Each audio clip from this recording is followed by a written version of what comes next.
ঘৰত কম থাকিবলৈ পাওঁ, ৰাস্তাত বেছি থকা হয় আৰু মানুহৰ লগত থকা হয় বিভিন্ন সময়ত বিভিন্ন কামত। মানুহৰ শিল্পী হৈ থাকিবলৈ মন গোটেই জীৱন, মানুহৰ কাৰণে কাম কৰিবলৈ মন, আৰু সেইকাৰণে মই নিজকে ৰাস্তাৰ মানুহ বুলি কওঁ। ৰাস্তাৰ মানুহ, ৰাস্তাফাৰিয়ান ভূপেন হাজৰিকাক যাযাবৰ বুলি কৈছিল, আৰু সেইফালৰ পৰা ভূপেন হাজৰিকায়ো নিজৰ গীততো তেনেকুৱা কিছু কথা কৈছিল। আপুনি কিন্তু নিজৰ গীতত তেনেকুৱা কথা এতিয়ালৈকে কোৱা নাই। আছে, মোৰ কেইবাটাও গান আছে। যেনে খালি মই যাযাবৰ বুলি মই লিখা নাই, কিন্তু অলৰেডি সেইটো লিখা হৈ গ'ল। মই বেলেগ ধৰণে লিখিছোঁ। পুৰণা 3-4মান গান আছে। আৰু মই কেনেকৈ থাকোঁ, কেনেকৈ ট্ৰেভেল কৰোঁ, সেইবিলাক চব কথা আছে গানত। মনত পেলাব লাগিব, কিন্তু একদম মনত পৰা নাই এতিয়া। কিন্তু কেইবাটাও গানত আছে সেইবিলাক কথা। মই আৰু এটা কথা, এটা পৰ্যায়ৰ পৰা এটা পৰ্যায়ত যেতিয়া মানুহ আহি পায়হি, কিছুমান মানুহে নিজৰ অতীতটোক পাহৰি যায়, কিছুমান মানুহে অকল বৰ্তমানটোক ধৰি ৰাখে, আৰু কিছুমান মানুহে অকল ভৱিষ্যতৰ সপোন দেখে। জুবিন গাৰ্গে কোনটো কৰি আছে? মই ভৱিষ্যতৰ সপোন দেখি ভাল পাওঁ। অতীতত বহুত ভুল থাকে, বহুত দুখ থাকিব পাৰে, বহুত অদৰকাৰী নকৰিবলগীয়া কাম থাকিব পাৰে। সেইকাৰণে অতীতটোক মই বেছিকৈ ঘূৰি নাচাওঁ। ভৱিষ্যতে কি কৰিব পাৰিম বা বৰ্তমানে মই কি কৰি আছোঁ, সেইটো মোৰ কাৰণে বৰ ইম্পৰ্টেণ্ট। আৰু মই আজিৰ দিনটোৰ কাৰণে জীয়াই থাকোঁ সদায়। আজিৰ দিনটো মই কিমান কাম কৰিব পাৰোঁ, কিমান কাম কৰিব পাৰিলোঁ, মই সেইটোহে চিন্তা কৰোঁ। মানে basically I live for this day, today. তেনেহ'লে ভৱিষ্যতৰ কাৰণে আকৌ কেনেকৈ? নহয়, আজিৰ দিনটো যদি ভাল হয়, ভৱিষ্যতটো এনেও ভাল হ'ব। গতিকে দুইটা আনুষংগিক কথা, এটা জইন হৈ থাকে। আজি যদি মই ভাল কাম এটা কৰোঁ, মই জানো যে মই কাইলৈও ভাল কাম এটা কৰিব পাৰিম, তাতকৈ হয়তো আৰু ডাঙৰ ভাল কাম এটা কৰিব পাৰিম। চ' সেইটো চিন্তা লৈ পেলাই সেইকাৰণে মই আজিৰ দিনটোক যিমান পাৰোঁ ভালকৈ লৈ যাবলৈ চেষ্টা কৰোঁ, আৰু যিমান ইম্পৰ্টেণ্ট কাম, ভাল কাম মই কৰিবলৈ চেষ্টা কৰোঁ একেদিনাই। সেইকাৰণে মই অভাৰৱৰ্ক হৈ যায়, কেতিয়াবা অভাৰ ষ্ট্ৰেছ হৈ যায়, বেছি কাম কৰি দিওঁ। মোক এনেকুৱা লাগে যেন মই কালিলৈ দেৰি হৈ যাব নেকি, আজিয়ে কৰি পেলাওঁ। সেইকাৰণে ৰাতিপুৱালৈকে কাম কৰি দিওঁ কেতিয়াবা। আৰু ভালো হয় বাৰু কাম, কিন্তু মোৰ নিজৰ কেতিয়াবা ক্ষতি হয়, খোৱা চোৱা গণ্ডগোল হয়। গতিকে কিন্তু মই আজিৰ দিনটো ভাল পাওঁ বেছি। মই বহুদিনৰ মূৰত ষ্টুডিঅ'ত যিহেতু আজি লগ পাইছোঁ, ইয়াৰ পূৰ্বেও আমি কিছু কথা পাতিছোঁ, কিন্তু আজি বহুত দিনৰ মূৰত লগ পাইছোঁ কাৰণে আজি কিছু কথা কিন্তু মই খোলাকে সুধিম, মানে যাতে একো ভুল নাভাবে। জুবিন গাৰ্গ মানুহজনৰ সন্দৰ্ভত অসমৰ মানুহৰ বহুত ধৰণৰ ধাৰণা। পজিটিভ দিশটোৰ যদি কথা কওঁ, বহুত মানুহে এনেকে ভাবে জুবিন অসমৰ এনেকুৱা এটা শক্তি যি অসমৰ সমাজ ব্যৱস্থা সলনি কৰি দিব পাৰে। সেই কথাটো জুবিন গাৰ্গে কিন্তু নিজে বোলে বুজি নাপায়। কথাটো নাই, সমাজৰ কাৰণে কামটো কৰিয়ে আছো। কিবা এটা প্ৰব্লেম হ'লে প্ৰথম মই মাত দিব, মই ওলাই আহোঁ। তাৰপিছত মোৰ লগত মোৰ যিসকল থাকে তেওঁলোক ওলাই আহে, বা অন্যান্য শিল্পী ওলাই আহে মোৰ লগত। সেইটো কথা নহয়, কিন্তু মই পলিটিকেল নহয়। প্ৰথম কথা, মই সমাজবাদী মানুহ, ছ'চিয়েলিজমত বিশ্বাস কৰোঁ, আৰু যিমান পাৰি মানুহৰ কাৰণে কাম কৰিবলৈ চেষ্টা কৰোঁ। নন পলিটিকেল হয় দেই, পলিটিকেল হ'লে মই কেতিয়াবা ৰাজনীতিত গ'লোহেঁতেন।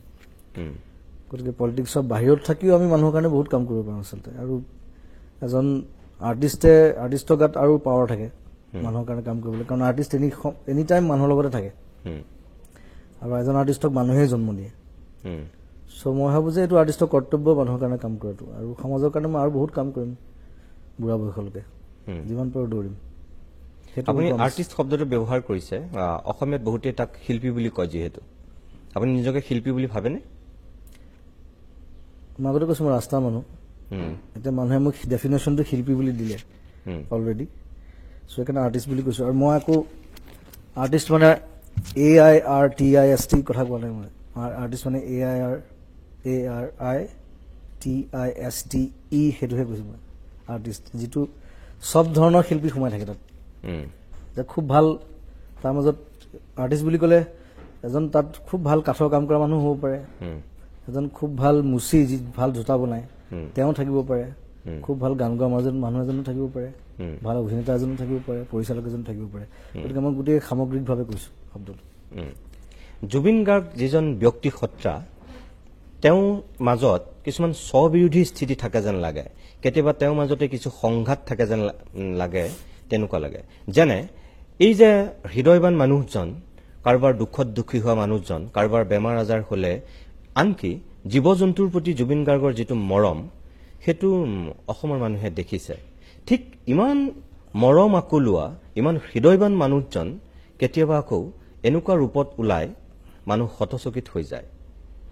এই যিটো দ্বৈত ৰূপ, যিটো জুবিনৰ ডুৱেল কেৰেক্টাৰ বুলি বহুতে কয়, এইটোৱে জুবিন গাৰ্গক ক'ৰ পৰা ক'লৈ লৈ গৈছে? এইটোক আচলতে বাইপলাৰ ডিজিজ বুলি কয়।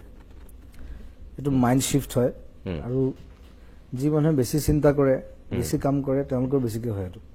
এইটো এটা ডিজিজ বুলি কয়, বাইপলাৰ ডিজিজ। হঠাৎ মাইণ্ডটো শ্বিফ্ট হৈ যায় কেতিয়াবা, মানে মাইণ্ডে মিছ কৰে কিছুমান কথা, আৰু সেইটো মোৰো আছে বুলি ভাবোঁ মই। মানে যিখিনি পঢ়িছোঁ বাইপলাৰৰ বিষয়ে, তাৰ প্ৰভাৱ আছে মোৰ গাতো। আৰু এইটো মই বহুত ডাঙৰ ডাঙৰ মানুহৰ, মানে ডাঙৰ ডাঙৰ আৰ্টিষ্টৰো দেখিছোঁ যে হঠাৎ চেঞ্জ হয়, হঠাৎ স্প্লিট পাৰ্চনেলিটিৰ নিচিনা লাগে। গতিকে সেইটো কণ্ট্ৰল কৰিব পাৰি আচলতে, আৰু কণ্ট্ৰল কৰিব পাৰিলে ভাল। নহ'লে জুবিন গাৰ্গে সেইটো কণ্ট্ৰল কৰিব নোৱাৰে নেকি? মই পাৰোঁ, কিন্তু মই সময়ে নাপাওঁ দেখোন। কণ্ট্ৰল কৰিবলৈ সময় এটা লাগিব। ইমান কামৰ মাজত থাকোঁ এনি টাইম, চ' সেইবোৰলৈ ভাবিবলৈ মোৰ সময় নাথাকে, আৰু সেইকাৰণে কেতিয়াবা মানে মাইণ্ডটোৱে ৰিভল্ভ কৰি দিয়ে কিছুমান কথাত। আৰু মই অলপ ইম্পালচিভ, সেইটো এটা প্ৰব্লেম এটা আছে মোৰ। ফটকৈ ৰিয়েক্ট কৰোঁ, ফটকৈ কাজিয়া কৰি দিওঁ, খং উঠি যায় ফটকৈ। চ' সেইটো নাজানো কেতিয়া ঠিক হ'ব, কিন্তু যিমান পাৰি সেইটো কম হৈ থাকিলে ভাল। বয়স হ'লে বুদ্ধি হ'ব ভাল বুলি অসমীয়াত এষাৰ কথা আছে। আপোনাৰ এতিয়া বয়স হৈছে, আপুনি নিজেই কৈছে যে সেইখিনি মোৰ মানে ভুল, দুখ, নিজৰ দুখটো নিজেই দেখিছে, জানে। তাৰপিছত কিয় জুবিনে সেইখিনি শুদ্ধ নকৰে? সেইটো টাইম পোৱা নাই আজিলৈকে, সেইটো নাজানো। সেইটো আৰু হয়তো, আৰু মই খুব ৰেষ্টলেছ মানুহ, একে জেগাত থাকিব নোৱাৰোঁ, বেছি দেৰি বহি থাকিব নোৱাৰোঁ। মই ষ্টুডিঅ'ত কাম কৰিলেও মই খোজকাঢ়ি ঘূৰি ঘূৰি কাম কৰি থাকোঁ। চকীখনত বেছিভাগে চকীত বহি কাম কৰে, মই বহি থাকিব নোৱাৰোঁ। মানে অলপ দেৰি বহিলে অশান্তি লাগে, উঠি দিওঁ। সেইটো হয়তো মোৰ ক্ৰিয়েটিভ, মানে যিটো ফ্ল', সেইটো তাৰে এটা পাৰ্ট বুলি ভাবোঁ আচলতে। মই ৰেষ্টলেছ কাৰণে মই মানে 5 মিনিটত গান এটা লিখিব পাৰোঁ, খুব ভাল গান এটা 5 মিনিটত বনাই দিব পাৰোঁ। সেইটো সেই ৰেষ্টলেছনেছৰ প্ৰভাৱ। মানে মাইণ্ডটো এনি টাইম ঘূৰি থাকে। মই শুই থাকিলেও মই কমপ্লিট চাউণ্ড শ্লিপত মই নাযাওঁ, মোৰ ব্ৰেইনটো এটা পাৰ্ট সাৰে পাই থাকে। মই কেনে কোনোবাই ওচৰত কথা পাতি থাকিলেও শুনি থাকোঁ, বা মই পূৰা শুই আছোঁ, হয়তো মোৰ চিনেমা স্ক্ৰিপ্ট এটা চলি আছে ব্ৰেইনত, চিন কেইটামান দেখি আছোঁ মই সপোন দেখা দি। চ' সেই ব্ৰেইনটো মোৰ নুশুৱে। সেইটো পিছলৈ কি প্ৰব্লেম দিয়ে নাজানো।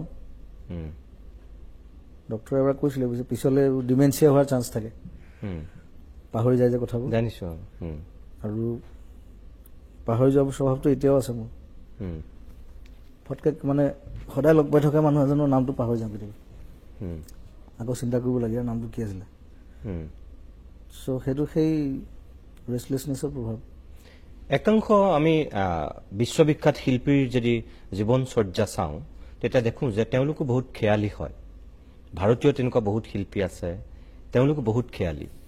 আপুনি যে এইমাত্ৰ কেইটামান কথা ক'লে, আপুনি তেনেকুৱা সেই শিল্পী হোৱাৰ কাৰণে আপুনি খেয়ালি মনৰ অধিকাৰী হৈ গ'ল নেকি?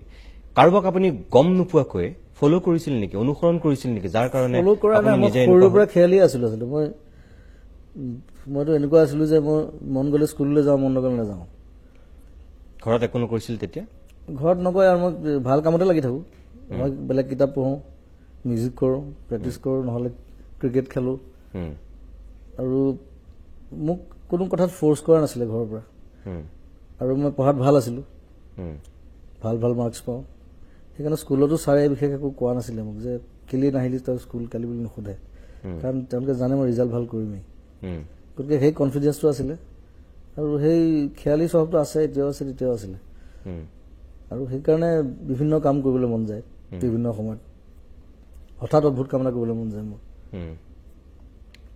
ক'ৰবাত গৈ আছোঁ, প্ৰগ্ৰেম এটাত গৈ আছোঁ, ক'ৰবাত তাত ধুনীয়া বজাৰ এখন দেখিলোঁ, মোৰ বজাৰ কৰিবলৈ মন যাব তেতিয়া।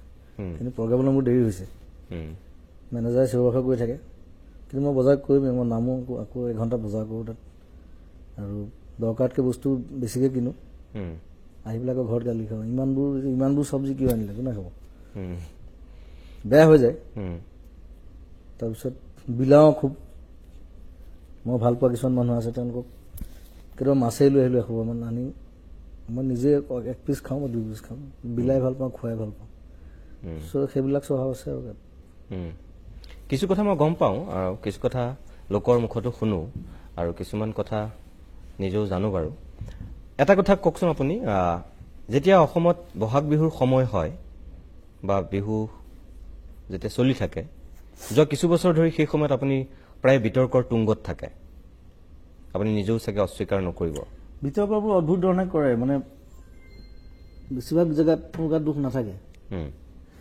কিন্তু মই তাক মানে প্ৰটেষ্ট নকৰাকৈ থাকিব নোৱাৰোঁ কাজিয়া কৰি দিওঁ যোৱা বছৰ যিটো হ'ল যোৱা বছৰ মই 45খন বিহু কৰিছোঁ যোৱা বছৰ নাই এই বছৰ 45খন বিহুত অকল প্ৰথম বিহুখনৰ গণ্ডগোল হৈছে তাৰপিছত এখন বিহুতো কোনো গণ্ডগোল হোৱা নাই আৰু সেই গণ্ডগোলটো কোনে কৰিছে আপুনিও জানে চবেই জানে চ' তেওঁলোকে কৰিব নালাগে আচলতে গণ্ডগোলটো কৰি দিয়াৰ কাৰণে মই গণ্ডগোল কৰিলোঁ কিন্তু মোৰ লগত গণ্ডগোল কৰিলে মই গণ্ডগোল কৰিমেই সেইটো চিধা কথা তাৰমানে গণ্ডগোলটো আপুনি আৰম্ভ নকৰে আপোনাক লৈ বেলেগে কৰে বেলেগে কৰি দিয়ে তাৰপিছত মোৰ খং উঠে আৰু মই লাগি দিওঁ কথাবোৰ তেনেকুৱা হৈ যায় সেইবিলাক নহ'লে ময়ো ভাল পাওঁ মইনো কেলৈ গণ্ডগোল বিচাৰিম প্ৰগ্ৰাম এটাত এই মাত্ৰ যে আপুনি ক'লে বেলেগে গণ্ডগোল কৰিলে মই কৰিমেই তাৰমানে সেইটো কি একদম পূৰ্বৰ ধাৰণা থাকে নেকি যদি মোক কোনোবাই কিবা কৰে মই তাৰমানে তাৰ প্ৰত্যুত্তৰ কোনোবাই যদি গণ্ডগোল কৰে তাক যদি প্ৰটেষ্ট নকৰে মই তাক কাপুৰুষ বুলি কওঁ প্ৰতিবাদ কৰিব লাগিব কিন্তু প্ৰতিবাদ কৰাৰো এটা ভাষা থাকিব প্ৰতিবাদ কৰাৰো এটা ধৰণ থাকিব এটা শৈলী থাকিব সি যদি অসভ্যামি কৰে মই অসভ্যামি কৰিম মই কি এৰি দিম মই ইমান চবৰ মানুহ নহয় কিন্তু আপুনিতো শিল্পী আপুনিতো জ্ঞানী মানুহ আপোনাৰ দেউতা চুৰ কাৰণে আপুনিও কি চুৰি কৰিব নেকি সেইটোতো আপুনি কেতিয়াও জ্ঞানী মানুহৰ লক্ষণ নহ'ব তেতিয়া নহয় চুৰ কৰাৰ কথা কোৱা নাই মই আপুনি যে কৈছে কোনোবাই যদি অসভ্যামি কৰে মই কৰিম তাৰমানে আপুনি মহাত্মা গান্ধীৰ সেই দিন কেতিয়াবাই হেৰাই গৈছে সেইটো বিশ্বাস কৰে না মই গাল পাতি দিয়া মানুহ নহয় মই চিয়ে গৈ ৰাখিছোঁ আপুনি যিটো ফাইট ফৰ এভৰি ইনজাষ্টিচ বুলি কথা এটা আছে মই সেইটো অনুসৰণ কৰোঁ তাৰমানে any injustice I will fight Gandhi আৰু চে গুয়েভাৰৰ দুয়োগৰাকীয়ে দুটা বেলেগ পথ আছিল এগৰাকীয়ে বন্দুকক বিশ্বাস কৰিছিল এগৰাকীয়ে অহিংসা নীতিক বিশ্বাস কৰিছিল দুজন ভাল বন্ধু আছিলে কিন্তু দুজন ভাল বন্ধু আছিলে কিন্তু আপুনি চে গুয়েভাৰ থাকে এতিয়া একেলগে থকা আমাৰ সুভাষ চন্দ্ৰ বোসৰ গান্ধী প্ৰথমতে একেলগে আছিলে নীতিগতভাৱে তেওঁলোকৰ কনফ্লিক্ট হ'ল তেওঁ আঁতৰি আহিলে কিন্তু দুইজনৰে উদ্দেশ্য এটাই আছিলে কিন্তু যে সেই ইনজাষ্টিছটো প্ৰতিবাদ কৰিব লাগে প্ৰতিবাদ কৰাৰ ধৰণটো চবৰে ক্ষেত্ৰত বেলেগ বেলেগ হয় মোৰ ক্ষেত্ৰত হয়তো অলপ বেলেগ আৰু বেছিভাগেই নেমাতে দেখিছোঁ মাতিবলৈ টান পায় কিবা এটা গণ্ডগোল হ'লে লাহেকৈ চাইড কাটিত বহি থাকে মই সেইটো মানুহ নহয় আপুনি নিজে এতিয়ালৈকে প্ৰায় 25,000 গীত গোৱা বুলি কয় 16,000 মান গাইছোঁ 16,000 গীত গাইছে আপুনি এতিয়ালৈকে 16,000 গীতৰ ভিতৰত সেই 92 চনৰ পৰা এতিয়া 2017 চনলৈকে এটা গীতৰ কথা যদি মই ক'বলৈ কওঁ কোনটো গীতৰ কথা ক'ব সেইটো ক'বলৈ বৰ দিগদাৰ এতিয়া মানে বিশেষকৈ নিজৰ গানবিলাক নিজৰ সন্তানৰ নিচিনা হয় আচলতে চ' কোনটো সন্তানক বেছি মৰম কৰোঁ বুলি ক'লে ভাল পাওঁ বুলি ক'লে ক'বলৈতো নোৱাৰে মাক বাপেকে আচলতে তথাপিও মাক দেউতাকৰ কোনোবা এটা সন্তানৰ প্ৰতি ক'ৰবাত অকণমান দুৰ্বলতা থাকে কিন্তু সাধাৰণতে একেধৰণে মৰম কৰে গোটেইকেইটাকে তথাপিও আপোনাৰ গানৰ এই 16,000 গানৰ ভিতৰত মায়াটো আছে মায়াবিনী আছে প্ৰতিটো প্ৰহৰ বুলি এটা গান আছে ৰৈ ৰৈ বিনালে বুলি এটা গান আছে এইবিলাক মোৰ আপোনাৰ জীৱনৰ যদি মই টাৰ্ণিং পইণ্ট বুলি কওঁ এটা বিশেষ গান কোনটো হ'ব অবভিয়াছলি মায়া কাৰণ মায়াৰ পিছতে মোক চবেই চিনি পাইছে বেছিভাগ মানুহে তাৰপিছত হিয়া দিয়ানীৰ গানখিনিৰ কথা ক'ব লাগিব কাৰণ সেইখন চিনেমাৰ পিছতে মই চিনেমা জগতত ভালকৈ সোমাইছোঁ তাৰ আগতে মই এজ এ মিউজিক ডিৰেক্টৰ মোৰ ইমান অভিজ্ঞতা নাছিলে চিনেমাত সেইখন চিনেমা কৰাৰ পিছতে মই আজিলৈকে যিখিনি চিনেমা কৰিছোঁ সেইখন চিনেমাৰ পৰা পাইছোঁ আচলতে যিহেতু মায়াৰ কথা আপুনি নিজে কৈছেই গীটাৰখন আছে আমি এইখিনি মুহূৰ্তত গীতটো অকণমান বহুতবাৰ শুনিছোঁ অজস্ৰবাৰ শুনিছোঁ তথাপিও আমাৰ দৰ্শকসকলে বেয়া পাব যদি অকল মই কথাই পাতি থাকোঁ, মাজে মাজে আপুনি দুই এটা গীত গুণগুণাব লাগিব। যিহেতু আপুনি নিজেই কৈছে অন্যতম গীতখিনিৰ ভিতৰত মায়া আপোনাৰ জীৱনৰ পূৰ্বে আপুনি যিটো কথা কৈছে যে মই বুজি পাওঁ মোৰ শক্তিটোৰ কথা আৰু সেইমতে মই মানুহৰ কাম কৰি আছো। মই আপোনাক এতিয়া কওঁ, আপুনি যি ধৰণে বুজি পাইছে বহুত মানুহে তাতকৈ বেছি আশা কৰে। আপুনি হয়তো ভাবিছে যে সেইখিনি আপোনাৰ শক্তি। মই কওঁ নহয়, আপোনাৰ পিছফালে এনেকুৱা এটা জনশক্তি আছে, এখন চৰকাৰে কৰিব নোৱাৰা কাম অসমত যদি কোনোবাই কৰোঁ বুলি ভাবে, যি 2জন বা 3জন মানুহৰ নাম যদি মই ল'ম, সেই 3জন মানুহৰ ভিতৰত এজন আপুনি। মই আকৌ কৈছোঁ, এই 3,20,00,000 জনসংখ্যা থকা ৰাজ্যখনত চৰকাৰে কৰিব নোৱাৰা কাম এককভাৱে কৰিব পৰা যি 2জন বা 3জন মানুহ আছে, তাৰ ভিতৰত এজন আপুনি। ইমানেই আপোনাৰ প্ৰচণ্ড এটা শক্তি, বিশেষকৈ যুৱ শক্তিটো আপোনাৰ পিছফালে আছে। সেই শক্তিটোক আপুনি যদি ক'ৰবাৰ পৰা ক'ৰবালৈ লৈ যাওঁ বুলি ভাবে ৰাজ্যখনৰ চেহেৰা সলনি কৰিবৰ কাৰণে, জুবিন গাৰ্গ অন্যতম এক মাধ্যম হ'ব পাৰে। সেই শক্তিটোৰ কথা আপুনি জানো আজিলৈকে ভাবিছে বা কৰিছে? সেইটো মই অলৰেডি ষ্টাৰ্ট কৰিলোঁ। সেইটো এই যোৱা 2 বছৰে মানুহে দেখিছে। মোৰ যিমানবিলাক ফেন ক্লাব আছে প্ৰায় 45টামান আছে।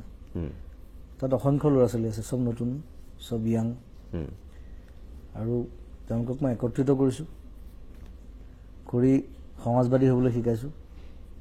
আপুনি বেয়া নাপাব মই মাজতে এটা কথা কওঁ। আপুনি যিটো ফ্ৰেণ্ড ক্লাবৰ কথা কৈছে বা সকলোকে একত্ৰিত কৰিছে, মই আপোনাক তাৰ কাৰণে শুভেচ্ছা জনাইছোঁ, ধন্যবাদো জনাইছোঁ। তাৰপিছতো মই আপোনাক এনেকুৱাকৈ ক'ম, সেই মানুহখিনিৰ মাজত 3টা শ্ৰেণী আছে। 1 শুভাকাংক্ষী, 2 অনুৰাগী, 3 চামচা। চামচা মোৰ কোনো নাই, মিছা কথা। মোৰ লগত যিসকল ঘূৰে মোক ভাল পায় আৰু মোৰ লগত কাম কৰে, সেইটো কাৰণে ঘূৰে। এই 3টা শ্ৰেণীৰ ভিতৰত আপোনাৰ তাত কোনটো শ্ৰেণী বেছিকৈ আছে? সেইটো নাজানো। তেওঁলোকক মই যেতিয়া একত্ৰিত কৰিছোঁ, তেওঁলোকক মই কৈছোঁ যে ইউ আৰ লাইক ব্ৰাদাৰ্ছ। প্ৰথম এইটো কথা শিকাওঁ মই। আৰু এইবাৰ এতিয়া বানপানীৰ সময়তে মই যেতিয়া ৰাস্তাত পইচা তুলিছিলোঁ, মইতো চব জেগাত যাব নোৱাৰোঁ। 45টা ফেন ক্লাবক মই লগাই দিছোঁ গোটেই, য'ত য'ত থাকে। তেওঁলোকে যথেষ্ট পইচা উঠাই পেলাই আমাক ক'ৰবাত তেওঁলোকে নিজে খাদ্য সামগ্ৰী কিনি যোগান দিছে মানুহক, আৰু কিছুমানে মেইন হেড অফিচত জমা দিছে ইয়াত কলাগুৰি যিটো আৰ্টিষ্ট ফাউণ্ডেশ্যনৰ। তাৰ পৰা আমি সেই পইচাৰে আমি বিভিন্ন জেগাত মই টীম পঠাইছোঁ, টীম বনাই পেলাই। মৰিগাঁৱত গৈছে কোনোবা, মাজুলীত গৈছে, কোনোবা লখিমপুৰ গৈছে। চ' সেই ধৰণে কাম কৰিবলৈ শিকাইছোঁ। তাৰপিছত যোৱা বছৰ এতিয়া আমি প্লেণ্টেশ্যনৰ ওপৰত গুৰুত্ব দিছিলোঁ বহুত। আমি প্ৰায় অলমষ্ট 15,000মান গছ ৰুৱাইছোঁ গোটেই চব ল'ৰা ছোৱালীক, আৰু গছপুলি সংৰক্ষণ সেইবিলাক কথা শিকাইছোঁ। তেওঁলোকে যথেষ্ট ভাল কাম কৰিছে, আৰু 2-এজন গণ্ডগোল থাকিবই তাৰ মাজত। সেইখিনি এতিয়া চাই থাকিব লাগিব, উপায় নাই। যে মই প্ৰথমতে মই জড়িত নাছিলোঁ তেওঁলোকৰ লগত ইমান, কাৰণ মোৰ ফেন ক্লাব যেতিয়া মই ভাবিছিলোঁ যে মই তাত সোমাই পেলাই কি কৰিম। কিন্তু পিছত দেখিলোঁ যে সেই মাজে মাজে কোনোবাই গণ্ডগোল কৰে, তেওঁলোকৰ ভিতৰতে কেতিয়াবা কাজিয়া হয়। সেইবিলাক বস্তু হ'ব নালাগে। সেইকাৰণে মই হেড অফিচ গুৱাহাটীত বনাই তেতিয়া তেওঁলোকৰ মাজত ইউনিটিটো আনি পেলাই একত্ৰিত কৰিছোঁ। আপোনাক যিসকলে ঘেৰি ৰাখে, আপোনাৰ সোঁৱে বাবে যিসকল অনবৰতে থাকে, মই সকলোকে কোৱা নাই, একাংশক বাদ দি পেলাই কৈছোঁ। আপুনি যিটো কথা কৈছে আপোনাৰ কোনো চামচা নাই, মই কৈছোঁ যে আপোনাৰ একাংশ চামচাই আপোনাক ঘেৰি ৰাখে। অনুৰাগীয়ে আপুনি নাভাবে, কিন্তু অসমৰ মানুহে ভাবে তেনেকে। চামচাগিৰি কৰিব বিচাৰে সেইটো তাৰ দোষ, মোৰ দোষ নহয়। কিন্তু মই কাকো চামচা বুলি নাভাবোঁ। মই সদায় কওঁ যে ইউ আৰ মাই ব্ৰাদাৰ। চাওক, শুভাকাংক্ষীয়ে মানুহৰ ভুল আৰু দোষ, শুদ্ধ আৰু ভুল দুয়োটাই দেখুৱাই দিয়ে। ভালটোক প্ৰশংসা কৰে, বেয়াটোক সমালোচনা কৰে। অনুৰাগীয়ে তেওঁক সদায় ভাল হোৱাটো বিচাৰে আৰু তেওঁক নেতাৰ দৰে গণ্য কৰে, যে তেওঁক সদায় ফ'ল' কৰে, তেওঁ অনুগামী হ'বলৈ চেষ্টা কৰে। আৰু চামচাই ভুল শুদ্ধ একো বিচাৰ কৰিব নোৱাৰে। তেওঁ যি কৰে সকলো ভালেই দেখে, তেওঁ বেয়া একোৱেই নেদেখে। আৰু যিসকলে আকৌ শুভাকাংক্ষী হৈ সমালোচনা কৰে, সেই চামচাবিলাকে তেওঁলোকক আক্ৰমণ কৰে, সমালোচনা কৰে।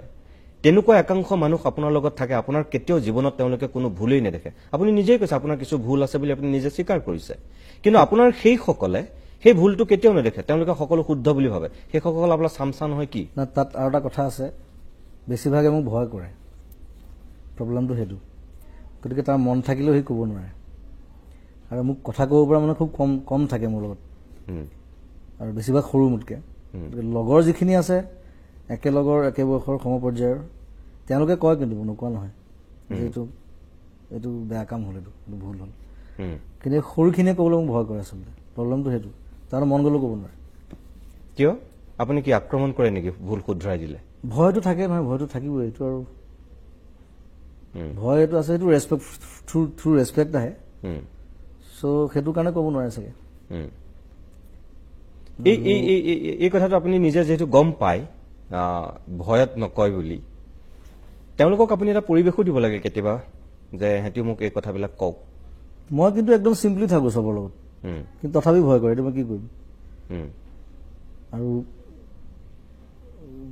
মই মাজে মাজে খং কৰে সেইটো জানে খং উঠি যায় ফটকে সেইটো কাৰণে তেওঁলোকৰ এটা ভয় এটা আছে আৰু মোৰ সেই লগৰ সমপৰ্যায়ৰ যিখিনি তেওঁলোক থাকিলেই হ'ল মোৰ লগত তেওঁলোক ঠিক আছে আৰু মোৰ লগৰ বেছিভাগ খুব ভাল ভাল কাম কৰা ভাল পজিশ্যনত থকা মানুহ চ' মই নাভাবোঁ যে তেওঁলোকে মোক ভুল আপুনি এইমাত্ৰ যিটো কথা কৈছে খুব ভাল মানুহ আপোনাৰ লগৰ খুব ভাল বন্ধু হয় ময়ো জানো একাংশ খুব আপোনাৰ ভাল মানুহ আপোনাৰ লগত আছে কিন্তু সম পৰিমাণে আপোনাৰ লগত একাংশ খুব তলৰ শ্ৰেণীৰ চিন্তা কৰা মানুহো থাকে মানে যিবিলাকক ক'বলৈ মোৰ বেয়া লাগিছে শব্দটো মোটামুটি ফটুৱা বুলি ক'ব পাৰি তেনেকুৱা একাংশও আপোনাৰ লগত থাকে মানুহক ইমান চৰিত্ৰ বিচাৰ কৰি থাকিবলৈ হ'লে মই কাম কৰিবলৈ সময় নাপাম গতিকে মোক সেই ফ্ৰী স্পেচটো লাগে আৰু তেওঁলোকে যদি ভুল কৰিছে সেইটো তেওঁলোক ভুক্তভোগী নিজে হ'ব তেওঁলোকে ভুল কৰাৰ কাৰণে যে আপোনাৰ বদনাম হৈছে সেইটো মই চম্ভালিব লাগিব আৰু এইটো উপায় নাই আৰু মই এই কথাখিনি আপোনাক কি কাৰণে কৈছো মোৰ লক্ষ্যটো সেইটোৱেই মই নিবিচাৰো কেতিয়াও জুবিন গাৰ্গক কোনোবাই শুৱে বয়া থকা মানুহে ক্ষতি কৰক জুবিন গাৰ্গক কোনোবাই বদনামী কৰক মই বিচাৰো জুবিন গাৰ্গ হৈ থাকক না আজিকালি সেইকাৰণে মই কওঁ তেওঁলোক চবকে যে প্ৰত্যেকটো কথা মোৰ লগত আলোচনা কৰি মোক সুধি পেলাই কৰিব লাগিব নিজে ডিচিশ্যন ল'ব নোৱাৰো এজ এ মানে মই মোক যদি চিফ বুলি ভাবো then you'll have to consult me সেইটো বাৰে বাৰে মই বুজাই আছো সিহঁতক কিছুমান আছে মই জানো উল্টা পুল্টা কৰিছে মাজতে গতিকে মই ভাবোঁ যে তেওঁলোক সলনি হৈ যাব মোৰ লগত থাকিলে এই যে জুবিন গাৰ্গৰ নামত যিটো ফেষ্টিভেল হয় জুবিন গাৰ্গ সংগীত মহোৎসৱ বেলেগ সেইটো নহয় এইটো কলাগুৰু মহোৎসৱ হয় প্ৰথমবাৰটো জুবিন গাৰ্গ প্ৰথমবাৰ তেওঁলোকে অকলে পাতিছিলে মোক নুসুধাকে পাতি দিলে মোৰ নামত তো মই তেওঁলোকক কৈছিলোঁ তেতিয়া বোলো মানুহ মৰিলেহে ফেষ্টিভেল পাতে মানুহৰ নামত মানুহ জীয়াই থাকেতো নাপাতে সেইটো ডাঙৰ ব্লাণ্ডাৰ মিষ্টেক এইটো আৰু মোৰ ফেষ্টিভেল এটা কৰাৰ মোৰ সদায় ইচ্ছা আছিলে সেইকাৰণে মই নেক্সট ইয়েৰৰ পৰা মই নিজে সোমাই দিলোঁ এতিয়া এইবছৰ আমি বৰপেটাত পাতিম আৰু যিহেতু আমাৰ কলাগুৰু আৰ্টিষ্ট ফাউণ্ডেশ্যন আছে আকৌ কলাগুৰু নামতে আমি সেই ফেষ্টিভেলটো কৰিছোঁ সেইকাৰণে মই এনেও বিষ্ণু ৰাভাৰ ফলোৱাৰ জানো চ' ৰাভাক কেন্দ্ৰ কৰি আমি বহুত কাম কৰিব পাৰোঁ আচলতে আৰু কলাগুৰুৰ লগত জড়িত বহুত মানুহ আছে অসমত এতিয়াও জীয়াই আছে কিছুমান মানুহ চ' তেওঁলোককো জড়িত কৰিবলৈ চেষ্টা কৰিছোঁ যোৱাবাৰ নগাঁৱত কৰিছিলোঁ বিষ্ণু ৰাভাৰ লগত এক্টিং কৰা মানুহ মাতি আনিছোঁ আমি সম্বৰ্ধনা জনাইছোঁ বিভিন্ন কালচাৰৰ বিভিন্ন জনজাতিৰ মানুহ মাতিছোঁ এইবাৰ বৰপেটাত আৰু ডাঙৰকৈ কৰিম আৰু ইণ্টাৰেষ্টিং যোৱাবাৰ মোৰ কোনো স্পনচৰ নাছিলে মই পকেটৰ পইচা কৰিলোঁ গোটেই খৰচ মই বহন কৰিছোঁ এইবাৰ খালি আমি স্পনচৰলৈ কৰিম ভালকৈ মই শুভেচ্ছা এইটো মই আৰু ডাঙৰ কৰিব বিচাৰোঁ কলাগুৰু ফেষ্টিভেলটো আৰু প্ৰত্যেক বছৰ অসমৰ বিভিন্ন জেগাত কৰিম বেলেগ চহৰত কলাগুৰু প্ৰসংগ ওলাইছে কাৰণে মোৰ কথা এটা হঠাৎ মনত পৰিছে কাৰণে সুধো বিষ্ণু ৰাভাৰ কথা ক'বলৈ গৈ আপুনি এবাৰ জ্যোতিপ্ৰসাদৰ সন্দৰ্ভত কোনোবাই সোধোতেনে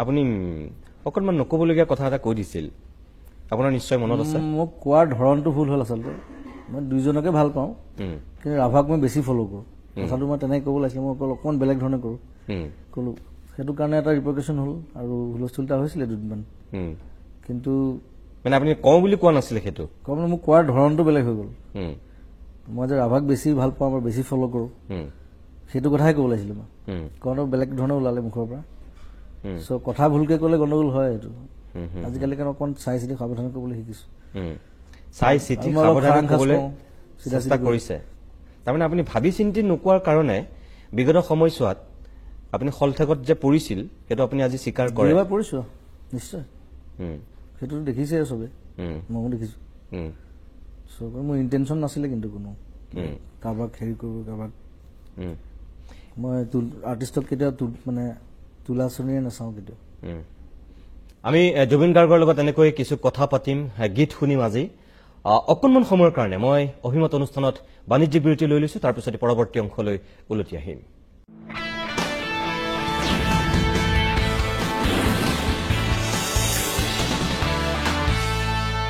কিছু সময় বিৰতিৰ পিছত আমি উভতি আহিছো আজিৰ এই অভিমত অনুষ্ঠানৰ মাজলৈ। আপোনালোকে গম পাইছে অসমৰ জনপ্ৰিয় শিল্পী হাৰ্টথ্ৰব জুবিন গাৰ্গ আজিৰ অভিমতৰ অতিথি। মই আকৌ আপোনাৰ কাষলৈ আহিছো। এটা কথা কওকচোন, এতিয়ালৈকে আপুনি হিন্দী গীত কিমান গাইছে? হিন্দী 150 মান গাইছোঁ চাগে। 150 70-80খন মান চিনেমাতে গাইছোঁ। প্ৰথমটো কোনটো গীত গাইছিল মনত আছে? প্ৰথমে চিনেমাত প্ৰথমটো বাৰু মোৰ এলবাম কৰিছোঁ মই, চান্দিৰাত বুলি নিজে এটা এলবাম কৰিছিলোঁ। তাৰপিছত চিনেমা বুলি ক'লে মই কাঁটে চিনেমাত এটা গান গাইছিলোঁ। সেইটো শান মই, সেইটো ডুৱেট আছিলে। সঞ্জয় দত্তেও অকণমান 2 লাইন গাইছিলে তাত। সঞ্জয় দত্তে এনেই গাই চাইছে আৰু চবৰে গান গোৱাৰ ইচ্ছা এটা থাকে। আৰু গানটো হিটো হৈছিলে, চিনেমাখন ডাঙৰ চিনেমা আছিলে, অমিতাভ বচ্চন আছিলে সঞ্জয় দত্ত। চ' সেইটো গানেই হ'ব লাগে মোৰ মতে, মানে হিন্দী বলিউড বুলি ক'লে আৰু সেইটো গান প্ৰথমতে আহে, কাটে। আৰু তেতিয়াৰ পৰা যি আৰম্ভ কৰিছিল এতিয়ালৈকে মুঠ 150 মান গাইছে। 150 মান গান গাইছোঁ। এটা সময়ত আপুনি হিন্দী গীতৰ প্ৰতি থকা আকৰ্ষণ বা বেলেগ কাৰণতেই হওক আপুনি মুম্বাইলৈ গুচি গৈছিল। থকা আৰম্ভ কৰিছিলোঁ আৰু তাৰপিছত আপুনি মুম্বাইত নিজে খোপনি পুতিব নোৱাৰিলে নে আপুনি বাধ্য হৈ পেলাই অসমলৈ ঘূৰি আহিলে? মই অসম ভাল পোৱাৰ কাৰণে ঘূৰি আহিছোঁ প্ৰথম কথা। আৰু মুম্বাইত মই এতিয়া প্ৰুভ কৰিবলৈ একো নাই। গোটেই এৱাৰ্ড চাৰ্ড গোটেই সোপা পালোঁ, চবে মোক চিনি পায়, গান চান হিট হ'ল। এতিয়া আকৌ নতুনকৈ কি প্ৰুভ কৰিবলৈ আছে? মই ভাল গান পালে মই গাম। আৰু আজিকালি সেইটো ছিষ্টেম নাই যে বম্বেত গান গাবৰ কাৰণে বম্বেতে থাকি ল'ব লাগিব। পৃথিৱীখন বহুত বেলেগ হৈ গ'ল এতিয়া।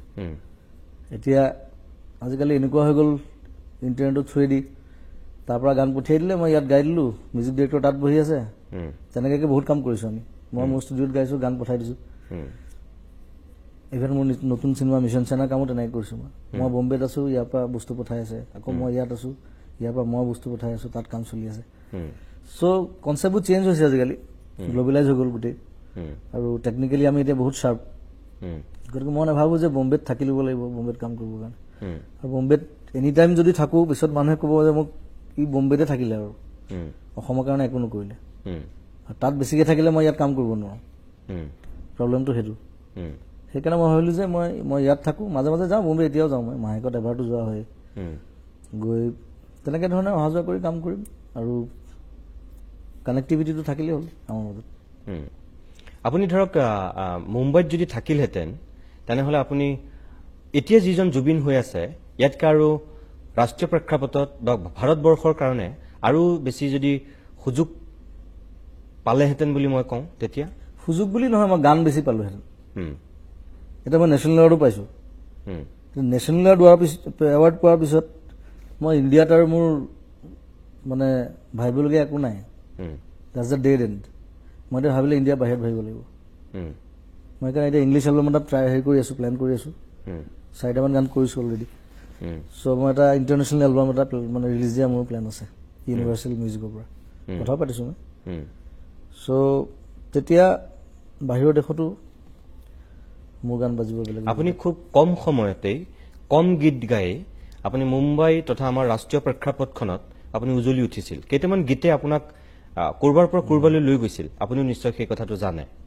কিন্তু সেই মানুহজন পৰৱৰ্তী সময়ত বহুতেই কয় যে খেয়ালী মনৰ কাৰণেই হওক বা মানুহজন জুবিন হোৱাৰ কাৰণেই হওক, নাই মুম্বাইত তেওঁ টিকিব নোৱাৰিলে, তাত থাকি ভাল নাপাওঁ, থাকি ভাল নাপায়, ইমান থাকিব নাপায়। আৰু মই সেই নহয়, মই এইটো ক'ব বিচাৰিছোঁ আপুনি বহু ক্ষেত্ৰত এনেকুৱা লাগে আপুনি খুব সাংঘাতিক প্ৰফেচনেল, কেতিয়াবা এনেকুৱা লাগে আপুনি মুঠেও প্ৰফেচনেল নহয়। মই প্ৰফেচনেল কেতিয়াও নহয়, কাৰণ মিউজিকটোক মই প্ৰফেচন বুলি নাভাবোঁ। আপুনি প্ৰফেচনেল বুলি কি ভাবে তেনেহ'লে? মিউজিকটো মোৰ পেশ্যন, প্ৰফেচন নহয়। পেশ্যন হ'ব লাগে, এইটো ব্লাডৰ পৰা আহিব লাগিব। চ' প্ৰফেচনেল মানে হৈছে বনিয়া, যিসকল বিজনেছৰ কথা চিন্তা কৰে। আৰু মই বিজনেছ একেবাৰে নাজানো। আপোনাৰ প্ৰফেচনেল কি তেতিয়া? মোৰ প্ৰফেচন নাই, মই বেকাৰ আচলতে ক'বলৈ গ'লে, চাবলৈ গ'লে বেকাৰ। এতিয়া গান নাগালে প্ৰগ্ৰেম নকৰিলে মোৰতো বেলেগ ৰাস্তা নাই ক'ৰ পৰা পইচা অহা। আৰু মই বিভিন্ন মানুহক হেল্প কৰি ভাল পাওঁ। নিজৰ হাতত পইচা নাইকিয়া হৈ যায় কেতিয়াবা, তথাপি হেল্প কৰোঁ কিন্তু যিমান পাৰোঁ। চ' সেইকাৰণে প্ৰফেচনেল নহয় মই। মই আপোনাক এটা কথা কওঁ যে মই এই কথাটো সোধাৰ এটা কাহিনী আছে। ক্ৰিষ্টিত আপোনাৰ এটা ঘটনা ঘটিছিল, যি কাৰণে সেই সময়ত আপুনি নিজেও জানে যে কিমান দেৰি পলমকৈ যোৱাৰ কাৰণে ৰাকেশ ৰোশনৰ নিচিনা মানুহৰ চকুত অলপ বেয়া পাইছিলে দেৰিকে যোৱাৰ কাৰণে কিন্তু গানটো যেতিয়া কি হৈছিল আপুনি সেই ঘটনাটো ক'ব নেকি একো নাই বম্বেতটো ট্ৰেফিক জামটো জানে মানুহ আধা জীৱন ট্ৰেফিক জামত গুচি যায় তাত সেইটো এটা কাৰণ নথকা মই সেইদিনাখন সঁচাকৈ ট্ৰেফিক জামৰ কাৰণে আপোনাৰ পলম হৈছিলে নে অবভিয়াছলি তাৰপিছত মিত্তাল মোৰ মেনেজাৰ আছিলে বম্বেত মানে মানুহ এজনে কাম কৰি যদি ওলাই যায় মিনিমাম 2 ঘণ্টা আগতে ওলাব লাগিব আৰু দিনটো কাম কৰি যেতিয়া মানুহটো ঘূৰি আহে যদি হিচাপ কৰে দিনটো 5 ঘণ্টামান ট্ৰেফিক জামত যায় তেনেকৈ যদি হিচাপ কৰে গোটেই জীৱনটো আধা জীৱন ট্ৰেফিক জামত যাব ঠিক আছে আপুনি ট্ৰেফিক জামত গৈ পেলাই দেৰি হৈছিল তাৰপিছত কওকচোন কি হৈছিলে তাৰপিছত আহিলোঁ মই আৰু একো নাই তেওঁ ক'লে ইমান দেৰিকৈ কেলৈ আহিছোঁ তই মোক ক'লে দেৰি কেলৈ হ'ল মই ক'লো ট্ৰেফিক কিমান দেৰি হৈছিল আপোনাক সময়ত 1.5 ঘণ্টামান হৈছে মই বোলো দেৰি হ'ল ট্ৰেফিক জাম আছিলে আৰু তেনেকৈ মইতো ইষ্টত থাকোঁ তাৰ পৰা আহিছোঁ তাৰপিছত গানটো দিলে গানটো মই 20 মিনিটমান গাই দিলোঁ তেতিয়া মানে চাইছোঁ মোক দেই মোক সুধিছে তই মেচিন নে মানুহ মই বোলো একো নাই মই যে দেৰিকৈ আহিলোঁ যে টাইমটো মই মিলাই দিলোঁ সেইকাৰণে চ' তাৰপিছত মোক ভাল পোৱা হ'ল আৰু এইবোৰ সৰু সৰু ঘটনা জমি থাকে আৰু আপুনি যিমানখিনি 150 হিন্দী গীত গোৱাৰ কথা কৈছে তাৰ ভিতৰত মোৰ এটা খুব ভাল লগা গীত হৈছে ইয়া আলী মই ভাবোঁ সেইটোৱে আপোনাক গোটেই সৰ্বভাৰতীয় প্ৰেক্ষাপটত এটা বেলেগ চিনাকি দি দিছে সেইটো one of the massive hit আৰু এইটো মানে অকল ইণ্ডিয়া বুলি নহয় সেইটো বাহিৰৰ দেশতো বহুত পপুলাৰ গানটো বিভিন্ন দেশত তাৰপিছত মই বিভিন্ন দেশত প্ৰগ্ৰাম কৰিবলৈ গৈছোঁ আৰু তাৰ আপুনি এৱাৰ্ডো যিহেতু বাহিৰত এৱাৰ্ডো পালোঁ বাহিৰত আৰু বিশেষকৈ বাহিৰৰ ক্লাব যিটো চাৰ্কিট পাববিলাকত ক্লাববিলাকত সেই গানটো বাজিবই আৰু গ'লে বিভিন্ন সাক্ষাৎকাৰত আপুনি সেই কথাটো কৈছে হয়তো মোৰ ইয়াতো আগতে কৈছে যদি মোৰ পাহৰিছোঁ কৈছে চাগে তথাপিও অকণমান যদি আপুনি কাহিনীটো কৈ দিয়ে দৰ্শকসকলে হয়তো ভাল পাব যে সেই গীতটো আপোনাক গাবলৈ দিয়া হোৱা নাছিল আপোনাক বেলেগ এটা গীত গাবলৈ দিছিল মোক বেলেগ এটা গীতৰ কাৰণে মাতিছিলে আৰু তাৰপিছত হঠাৎ মই যিটো গানৰ কাৰণে মোক মাতিছিলে সেইটো পিছত কে গালে কে গোৱা হ'ল আৰু মই গানটো যিটো গানৰ কাৰণে মাতিলে মোক সেই গানটো গাই থাকোঁতে মই তাক প্ৰীতমক ক'লোঁ যে আৰু গান আছে নাই কিবা বেলেগ টাইপৰ গান এই গানটো মই বৰ কমফৰ্টেবল পোৱা নাই গাই পেলাই তাৰপিছত সি ক'লে এটা গান আছে আমি 5জনমান ছিংগাৰক গোৱাইছোঁ ইভেন মই নিজেও গাই চাইছোঁ সি গাই চাইছিলে গানটো কৈছে আমাৰ কাৰো পচন্দ হোৱা নাই তেতিয়াই গানটো মোক উলিয়াই দিলে আৰু তেতিয়া মই গানটো গোৱাৰ পিছত মাজৰাতি আছিলে 2টামান বজাত গোৱাৰ পিছত তেতিয়া প্ৰীতমে মানে তেতিয়া মোক কৈছে যে এইটো ভুল কৰি আছিলোঁ আমি যে গান এইটো তোৰ গানহে আচলতে আৰু গান ভুল ছিংগাৰ হাতত পৰিলে সেই মজাটো নাহে সেইটো কাৰণে মই এজ এ মিউজিক ডিৰেক্টৰ কৈছোঁ মই সদায় চিন্তা কৰি লওঁ যে এই গানটো মই কাক গোৱাম ফিমেল আৰ্টিষ্ট হওক বা মেল আৰ্টিষ্ট হওক আৰু আজিকালি মই নতুন ছিংগাৰ চবকে গোৱাওঁ ইয়াত চিনেমাবোৰত গৈ আছোঁ চ' সেইটো আগতে ডিচাইড কৰিলোঁ এইটো মই ইয়াকহে গোৱাম এইটো ইয়াকহে গোৱাম কাৰণ সেই ভুলটো কৰি দিলে পিছত ইৰেজ কৰিবলৈ বেয়া লাগে সেই আৰ্টিষ্টজনে মনত দুখ পায় আৰু বম্বেত সেইটো খুব চলে সেইটো মোৰ আৰু এটা কাৰণ বম্বে বেয়া পাওঁ মই মানে আৰ্টিষ্টক লৈ এক্সপেৰিমেণ্ট কৰি দিওঁ একেটা গান 5জন আৰ্টিষ্টক গোৱাই দিব এতিয়া গানটো নোলোৱালৈকে সেই আৰ্টিষ্টক ক'ব নোৱাৰে যে মই এইটো গান গাই থৈ আহিছোঁ পিছত দেখিব যে এইটো মাতটো নাই মোৰ সেইটো মোৰ লগতো হৈছে বা বেলেগক গোৱাই পেলাই শানৰ গান উৰাই পেলাই মোক গোৱাইছে কে উৰাই পেলাই মোক গোৱাইছে সেইটো মই তাত কওঁ তেতিয়া মই মিউজিক ডিৰেক্টৰজনক মই বোলো এইটো একদম ভুল কাৰবাৰ আচলতে এইটো ছিংগাৰবোৰৰ মাজত খুব বণ্ডিং এটা থাকে মৰম এটা থাকে শানৰ লগত মই খুব ক্ল'জ কে লগত ক্ল'জ কিন্তু আমাৰ মাজত এটা বেড ফিলিংছ এটা আহি যায় ন সেইটো কাম কৰিলে কিন্তু এফালৰ পৰা সেইটো হ'ব নাপায় আচলতে কিন্তু এফালৰ পৰা সেইটো কাৰণে আকৌ ভালোতো হয় যেনেকৈ এতিয়া আপোনাৰ এই গীতটোৰ ক্ষেত্ৰত হ'ল আপোনাক যিটো গাবলৈ দিছিলে আপুনি সেইটো পচন্দ কৰা নাই কিন্তু এইটো বেলেগক দিছিলে কিন্তু আপুনি গালে আপুনি ভাল হৈ গ'ল সেইটো সি আগতে ডিচাইড কৰিব লাগিছিলে যে গানটো শুনিলে গম পায়তো যে এইটো ইয়াৰ ভইচত ভাল লাগিব এনেই মাতি আনি গোৱাই দিলে কাৰোবাক আকৌ এটাক মাতি আনি গোৱালে সেইটো কি ধৰণৰ চিষ্টেম মই বুজি নাপাওঁ এইটো মোৰ এটা সেই গীতটো যদি আপুনি এইখিনি মুহূৰ্তত অকণমান বিহুৰ সময়ত যেতিয়া হিন্দী গীতৰ কথা আহি যায় তেতিয়া দুটা মেৰুত মানুহ বিভাজন হয় অসমৰ মানুহ একাংশই জুবিনক খুব সমৰ্থন কৰে আন একাংশই কয় সেই 3 দিন যেনিবা জুবিনে বিহুত হিন্দী নাগালেই কিন্তু মহাভাৰতখন অশুদ্ধ হ'ব এনেকে বহুতে কয় সেইটো মোৰ কনচেপ্ট আছে আচলতে মানে মই কওঁ যে মোৰ গানকেইটা মই কিয় গাব নোৱাৰিম কাৰণ সেই গানকেইটা লৈ পেলাই সেই গানকেইটা যেতিয়া হিট হৈছিলে মই এৱাৰ্ড পাইছিলোঁ তেতিয়া মালা পিন্ধাইছিলে গামোচা পিন্ধাইছিলে তেতিয়া পিন্ধাব নালাগিছিলে আকৌ যদি সেইকেইটা গাবলৈ নিদিয়ে মোক ষ্টেজত সেইটো মই প্ৰটেষ্ট কৰিমেই সদায় নহয় আপোনাকতো বেলেগ মঞ্চত গোৱাৰ কেতিয়াও বিৰোধিতা কৰা নাই অকল বিহুৰ 3 দিনৰ কথাহে মানুহে কয় সেই বিহুৰ 3 দিন যেনিবা আপুনি হিন্দী গীতকেইটা নাগালেই কিন্তু আপুনি জুবিন গাৰ্গজন আপোনাৰ অনিষ্ট সাধন হ'ব Bihu is a music festival cultural festival তাত লেংগুৱেজৰ বেৰিয়াৰ কেতিয়াও থাকিব নাপায় কোনো কালচাৰেল ফেষ্টিভেলত পৃথিৱীত লেংগুৱেজ বেৰিয়াৰ নাথাকে মই ডাঙৰ ডাঙৰ ফেষ্টিভেল বহুত গৈছোঁ বাহিৰত সেইবিলাকো এনেকৈ পাতে কিন্তু আমাৰ অসমীয়া মানুহে Bihu is a musical festival সেইটো কালচাৰেল মিউজিকেল বুলি ক'ব নোৱাৰি অকল কালচাৰেল ফেষ্টিভেল ডান্স চান্স চব থাকে চ' তাত লেংগুৱেজ বেৰিয়াৰ থাকিব নাপায় আৰু বিহু এখন পাতে যেতিয়া অকল অসমীয়া মানুহে পইচা নিদিয়ে বিভিন্ন জাতি জনগোষ্ঠী বিভিন্ন ভাষাৰ মানুহ চবেই পইচা দিয়ে তাত তাৰপিছতহে বিহুখন হয় গতিকে তেওঁলোকক ডিপ্ৰাইভ কৰা হ'ব যদি তেওঁলোকক আমি ইগন'ৰ কৰোঁ তেনেকৈ যে অকল অসমীয়াই গাব লাগিব আৰু মই কেতিয়াও নাভাবোঁ যে কোনোবা আৰ্টিষ্টক মানে ডিক্টেট কৰি গান গাব আপুনি পেইণ্টাৰ এজনক যদি কয় যে তই এনেকুৱা ছবিহে আঁকিব লাগিব সি মানি ল'ব নেকি কেতিয়াও নামানে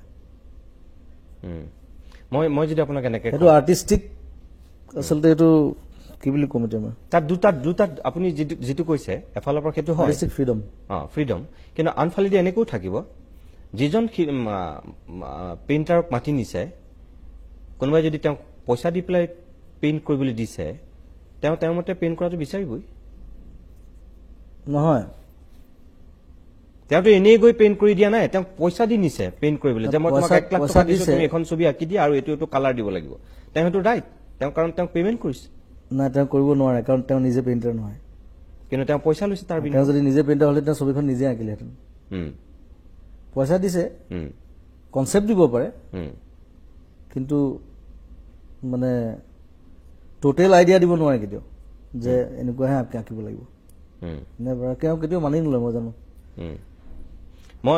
মই এটা কথা কওঁ আপুনি ভুলতো নাভাবিব যে মই আপোনাৰ বিৰোধী শিবিৰত স্থিতি গ্ৰহণ কৰি মই আপোনাক এনেকৈ সুধিছোঁ যিহেতু বিহুৰ সময়ত আপোনাক নাপালোঁ আমি সুধিবলৈ বহুত দিন গুচি গ'ল মোৰ মন আছিল যে সেই সময়তে আপোনাক এনেকুৱা কিছু কথা ক'ৰবাত লগ পোৱা হ'লে মই সুধিলোহেঁতেন আপুনি যিটো কথা কৈছে যে সংগীতৰ কোনো ভাষা নাই সেইটো হয় সঁচা কথা মই যদি আপোনাক কওঁ যে বিহুৰ ভাষা আছে আৰু সেইটো হৈছে অসমীয়া ভাষা না মই আকৌ অকল বিহু ছিংগাৰ নহয় নহয় প্ৰব্লেমটো সেইটো বিহু মঞ্চত অকল বিহু ছিংগাৰটো নামাতে মোক কিয় মাতে মইতো বিহুৰ পৰা আৰম্ভ কৰি টোকাগীতৰ আৰম্ভ কৰি লোকগীতৰ আৰম্ভ কৰি চব গাওঁ ষ্টেজতো গাওঁ মই হিন্দীটো কেলৈ গাব নোৱাৰিম মই বিহু ছিংগাৰ নহয়তো মই অকল বিহু গাই মই নাম কৰা নাই বিহু মই বহুত দেৰিকৈ গাইছোঁ বিহু মই 97 মানৰ পৰাহে গাইছোঁ তাৰ আগতে বিহু গোৱাই নাছিল নাই আপোনাক মই বিহু ছিংগাৰ বুলি কোৱাই নাই মই কৈছোঁ সেই 3 দিন বিহু চলি থাকে সেই 3 দিনত অসমীয়া মানুহে যদি বিচাৰে যে আপুনি ইমান এজন মহান শিল্পী আপুনি অসমৰ আটাইতকৈ জনপ্ৰিয় শিল্পীজন গতিকে আপুনি টোকাৰী গীত গাওক লোকসংগীত গাওক আধুনিক গীত গাওক যি গাই গাওক আপুনি গোটেইখিনি অসমীয়াতে গাওক কিন্তু আপোনাক মানুহে কয় যে ধৰক এতিয়া চতে গৈ বহাগে পালে কেইজনমান মানুহে কয় চবেই নকয় বেছিভাগে এনজয় কৰে নহ'লে মোৰ প্ৰগ্ৰেমত ইমান মানুহ কেলৈ আহে আৰু যদি কণ্ট্ৰভাৰ্চি নালাগে ইমান কণ্ট্ৰভাৰ্চিৰ পৰা আঁতৰি থাকিবলৈ হয় মোক প্ৰথম দিন নামাতিলে হ'ল মই ধুনীয়াকৈ ঘূৰি এনজয় কৰি ঘূৰি ফুৰিম আপুনি তাৰমানে নিজৰ স্থিতিত অটল থাকিবই য়েছ অফক'ৰ্ছ মই আজি 10-15 বছৰৰ পৰা আছোঁ এইটো স্থিতিত আৰু মই যদি স্থিতি সলনি কৰোঁ মোৰ কোনো ডিগনিটি নাথাকিব সেইটো ক'ৰবাত কিবা এটা জেদ আছে নেকি মই এনেও জেদি মানুহটো মোক জোৰকৈ একো কৰাব নোৱাৰে কোনো কোটি টকা দিলেও মই নকওঁ কিন্তু কেতিয়াবা আকৌ বিনা পইচাতে কৰি দিম আৰু আৰ্টিষ্ট তেনেকুৱাই হ'ব লাগে আচলতে ঠিক আছে জুবিনৰ যিটো বেশভূষা অলপ বিচিত্ৰ অসমৰ গায়কসকলৰ ভিতৰত একক এই যে কাণত 2-3 পাত ফুলি কেতিয়াবা ভৰিত এপাত জোতা বেলেগ আন এপাত বেলেগ পেণ্টটো গোটেই উধাই মুধাই ওপৰৰ পৰা তললৈ কটা যেন একেবাৰে দৰিদ্ৰ জুবিন ফটা চিটা চোলা পিনে এনেকুৱা লাগে সেইবিলাক একদম ইনফেশ্যন আচলতে আমাৰ ইয়াত দেৰিকৈ পায়হি এতিয়া দুফালে দুটা কালাৰৰ জোতাটো মই 10 বছৰ আগতে পিন্ধিছিলোঁ তেতিয়া মানুহে হাঁহিছিলে বাৰু এতিয়া কিন্তু সেইটো ইনফেশ্যন এতিয়া এইবাৰ ৱৰ্ল্ড কাপত বা অলিম্পিকত মানুহে মন কৰিছে চাগে প্লেয়াৰবিলাক চবে বেলেগ বেলেগ কালাৰ পিন্ধিছে আৰু বাহিৰৰ ব্ৰেণ্ডবিলাকৰ তেনেকুৱা জোতাই ওলায় মানে ডিফাৰেণ্ট বাই কালাৰ বুলি কয় ডিজাইনটো একে থাকে কিন্তু কালাৰটো বেলেগ থাকে সেইটো জুবিনে নিজে কৰোঁ বুলি কৰে নে ক'ৰবাত দেখি আহি পেলাই কৰে না সেইটো মই বাহিৰত মই ক'ৰবাত দেখিছিলোঁ মই 10 বছৰমান আগতে আমাৰ ইয়াত তেতিয়া অহা নাই আজিকালি বম্বে চম্বেত ওলাইছে বাৰু কিন্তু মানুহে পিন্ধিবলৈ সাহস নকৰে বেছিভাগে আৰু ড্ৰেছ চেন্সটো মোৰ অলপ বেলেগ ষ্টাইল ষ্টেটমেণ্টটো মোৰ বেলেগ জীৱনত কেতিয়াবা এনেকুৱা চাৰ্ট আৰু পেণ্ট পিন্ধি পাইছেনে জুবিনে বা কল্পনাও কৰি পাইছেনে খুব কাৰা ইস্ত্ৰি দিয়া ফৰ্মেল চাৰ্ট খুব টেৰিকটৰ চাৰ্ট এটা বা এনেকুৱা পেণ্ট ইস্ত্ৰি কৰা মই ইস্ত্ৰি কৰা কাপোৰ খুব নিপিন্ধোৱে মই কম পিন্ধো কেতিয়াবা জোৰ জবৰদস্তি কিছুমান অলপ ভাল দামী শ্বাৰ্ট টাৰ্ট হ'লে তেতিয়া গৰিমাহঁতে ইস্ত্ৰি কৰি দিয়ে জবৰদস্তি মই কওঁ যে গাতে ইস্ত্ৰি হৈ যাব বুলি কওঁ মই বোলো 10 মিনিটমান পিন্ধাৰ পিছত সি নিজে ইস্ত্ৰি হৈ যাব কিন্তু ইস্ত্ৰি এইটোকে মই জানিব বিচাৰিছো যে এই যে বিচিত্ৰ এতিয়াও যে ডিঙিত ইমান সোপা কিবা কিবি পিন্ধি থকা হৈছে এই কাণত যে কাণফুলি মই বহুত আগৰ পৰা পিন্ধো মই হাই ছেকেণ্ডেৰী ফাৰ্ষ্ট ইয়েৰ মানৰ পৰা পিন্ধিছো টেটু আঁকিবলৈ চাগে জেগাই নাই নেকি গাটো নাই দুটাই আছে টেটু বেছি নাই আকৌ কাৰণ টেটু বেছি হ'লে এক্টিঙত প্ৰব্লেম হয় কেৰেক্টাৰৰ কাৰণে এইকেইটা চখ এটা আছিলে বহুত দিন চিন্তা কৰি কৰি লাষ্টত দুটা আঁকি দিলো আৰু হ'ব ইমানতে সমাপ্ত আৰু কাণফুলি মই নিজৰ কাণ ফুটোৱা মানুহ মই নিজে নিজৰ চখ নে এইটো বেলেগক দেখুৱাবলৈ কৰে টেটু ইজ এন আৰ্ট এইটো মানে অকল টেটু বুলি কোৱা নাই গোটেই মই সামগ্ৰিক বেশভূষাটোৰ কথা কৈছো মই বেলেগ হৈ থাকি ভাল পাওঁ আৰু মোৰ ষ্টাইল ষ্টেটমেণ্টটো মোৰ নিজৰ আৰু মানে বেলেগৰ নিচিনাকৈ মই থাকি ভাল নাপাওঁ আৰু এতিয়া মই অলপ ইন'ভেটিভো এতিয়া মই ডিঙিত এডাল পিন্ধি আছো এতিয়া পায়জামা ৰচি হৈ এডাল সেইদিনা পায়জামাটো পিন্ধোতে ওলাই গ'ল কেনেবাকৈ পায়জামা ৰচি ওলালে তাক ভৰাবলৈ বহুত কষ্ট সেইবোৰ মানে ছোৱালী মানুহে পাৰে ল'ৰাই নোৱাৰে কেতিয়াও এইডাল কালাৰফুল আছিলে মই বোলো হ'ব দে এইডাল ডিঙিতে পিন্ধো আৰু চ' কঁকালৰ পৰা আহি তাৰমানে ডিঙি পাই গ'লি কঁকালৰ পৰা আহি ডিঙি পাই গৈছে আহি চ' বস্তুটো দেখিবলৈ ভাল লাগিব লাগে ষ্টাইলিছ লাগিব লাগে মই সেইটোত বিশ্বাস কৰোঁ আৰু এটা কথা এইমাত্ৰ যে ক'লে অলপ নিজেই কৈছে যে সৃষ্টিমূলক মানে আৰ্টিষ্টিক ভাল লাগে মোৰো ভাল লাগে কিন্তু জুবিনৰ যোৱা কিছু বছৰত খুব মানে সাংঘাতিক বিশেষকৈ চিনেমাৰ কথা মই নাই কোৱা আপুনি ভুলতো নাভাবিব মই গীতৰ কথা কৈছোঁ যিবিলাক গীতে আপোনাক জুবিন গাৰ্গ কৰিছিল তেনেকুৱা গীতৰ সৃষ্টি কিবা হৈছেনে মই লাষ্ট কি এলবাম কৰিলোঁ ৰক কৰিছোঁ লাষ্ট আৰু এতিয়া চিনেমাত বেছি গুৰুত্ব দিছোঁ কাৰণ চবেই জানে অসমীয়া ইণ্ডাষ্ট্ৰিটোৰ কথা যিমান পাৰি চিনেমাটোক আগুৱাই লৈ যাব লাগে সেইকাৰণে বেছিভাগ চিনেমাৰ মিউজিক কৰি আছোঁ মানে গীত বাদ দিলে নেকি চিনেমাটো গানেই কৰি আছোঁ এক্টিঙো কৰি আছোঁ বাৰু প্ৰত্যেকখন চিনেমাত এতিয়া 5টা 6টা গান বনাব লাগে তাৰপিছত আকৌ বেলেগকৈ গান বনাবলৈ মানে সময় নাথাকে প্ৰথম কথা মোৰ এটা এলবাম ৰেডি হৈ আছে মা বুলি সেইটো খুব চিৰিয়াছ এলবাম কিন্তু ৰিলিজ কৰিবলৈ মোৰ সাহস হোৱা নাই এতিয়া মানে এলবাম হিচাপে আজিকালি আপুনি দেখিছে চাগে চবে এটা গান ৰিলিজ কৰে সেইটো গানকে ভিডিঅ' কৰে কাৰণ গানৰ চেল নাই প্ৰথম কথা এলবামৰ চেল নাই প্ৰডিউচাৰ নাই ছেকেণ্ড কথা আজিকালি চবে নিজে এটা গান কৰে প্ৰডিউচাৰ বিচাৰি নুফুৰে আৰু কাৰণ প্ৰডিউচাৰ নাইকিয়া হৈ গ'ল চব এতিয়া মই সেই মা এলবামটো নিজৰ মতে কৰিছোঁ নিজে কৰিছোঁ চ' সেইকাৰণে এলবাম কৰিবলৈ মানে আজিকালি সেই মানুহকেইটাত নাইকিয়া হৈ থাকিলে কাৰণ বস্তু বিক্ৰীয়ে নাই আৰু এটা গান ৰিলিজ হোৱাৰ লগে লগে সেইটো আৰু ভাইৰেল হৈ যায় গোটেই মোবাইলে গ'ল বিজনেছ বুলিবলৈ একো নাই আৰু খৰচ কৰা পইচাটো যদি ঘূৰি নাহে তেতিয়া মানুহে সাহস কেনে কৰিব কৰিবলৈ সেইকাৰণে বোলো চিনেমা কৰি আছোঁ চিনেমা বেলেগ বেলেগে বনাই আছে এতিয়া ভাইমন্দাৰ নতুন চিনেমাখন মই কৰিলোঁ প্ৰিয়াৰ প্ৰিয় তাৰ গান ৰিলিজ হোৱা নাই এতিয়াও আণ্ডাৰৱৰ্ল্ড বুলি এখন কৰিলোঁ সেইখনতো এক্টিং কৰিছোঁ মই তাতো কেইবাটাও ধুনীয়া ধুনীয়া গান কৰিছোঁ মিছন চাইনা কৰিলোঁ চ' চিনেমাৰ গীত কৰাৰ কাৰণে জুবিনৰ যিবিলাক নিজস্ব মানে সৃষ্টি আছিল এক প্ৰকাৰ মানে এইখিনিও নিজস্ব কিন্তু মই সেইটো কোৱা নাই মানে এই ধাৰাটোৰ কথা কৈছোঁ চিনেমাক বাদ দি মানে চ'ল' এলবামৰ কথা চ'ল' এলবাম যিখিনি আছিল চ'ল' এলবাম এটা ৰেডি আছে মোৰ এতিয়া মই ভাবি আছোঁ মাঘ বিহুত ৰিলিজ কৰোঁ নেকি এলবামটোৰ নাম মা দিম আৰু ধুনীয়া ধুনীয়া কেইটামান গান আপুনি মা দিয়াৰ কথা কওঁতেনে মই এটা কথা মনত পৰিছে এবাৰ হয়তো আবাহন থিয়েটাৰত আপুনি এটা মা বুলি এটা গান হিট হৈছে গাইছে কিন্তু সেইটো মোৰ গান নহয় আছিলে আৰু থিয়েটাৰৰ কাৰণেহে গাইছোঁ মই গানটো কিন্তু গানটো মানুহে ভাল পালে হুম। কিন্তু মোৰ মা এলবামৰ কনচেপ্টটো একেবাৰে বেলেগ সেই গীতটো কিন্তু মানুহে বহুত আদৰি লৈছে আপুনি গম পায় আপুনি জানো য়েছ হুম। অকণমান গাই দিব সেইটো পাৰিবনে? একদম মন নাই মোৰ কাৰণ সেইটো ৰিলিজ হোৱাৰ পিছত মই মানুহৰ মুখতহে শুনিছোঁ হুম, শুনিবলৈ সময় পোৱা নাই হুম, আৰু তাত মা শব্দটো আছে কিন্তু মোৰ যিটো মা এলবাম তাত এটা গানটো মা শব্দটো নাই হুম, মাৰ ডেফিনেশ্যনহে আছে হুম, বিভিন্ন ধৰণৰ ডেফিনেশ্যন বেলেগ চবৰ কাৰণে বেলেগ বেলেগ মা বেলেগ বেলেগ ৰূপ হ'ব পাৰে হুম। কেইটা গীত আছে তাত তাত 6টা কৰিম তাতকৈ কৰি লাভ নাই হুম।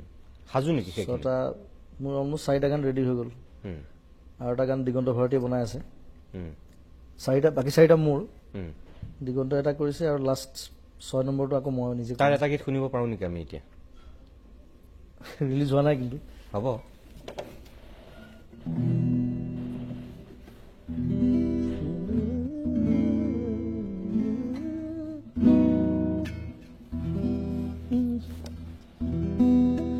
নিচুকনি গীত মোৰ কিনিনো হেৰালে হৃদয় কোনত থাংবা জ্বলি থকা জেউতি কিনিনো নুমালে সমীৰত ধুমুহা গান এন্ধাৰে সাৰ পাই হাঁহি মাৰি কয় তইহে মোৰ সন্তান তইহে মোৰ সন্তান নিচুকনি গীত মোৰ কিনিনো হেৰালে হৃদয় কোনত থানবা জ্বলি থকা জেউতি কিনিনো নুমালে সমীৰত ধুমুহা গান এইটো অলপ বেলেগ ধৰণে লিখিছোঁ গানটো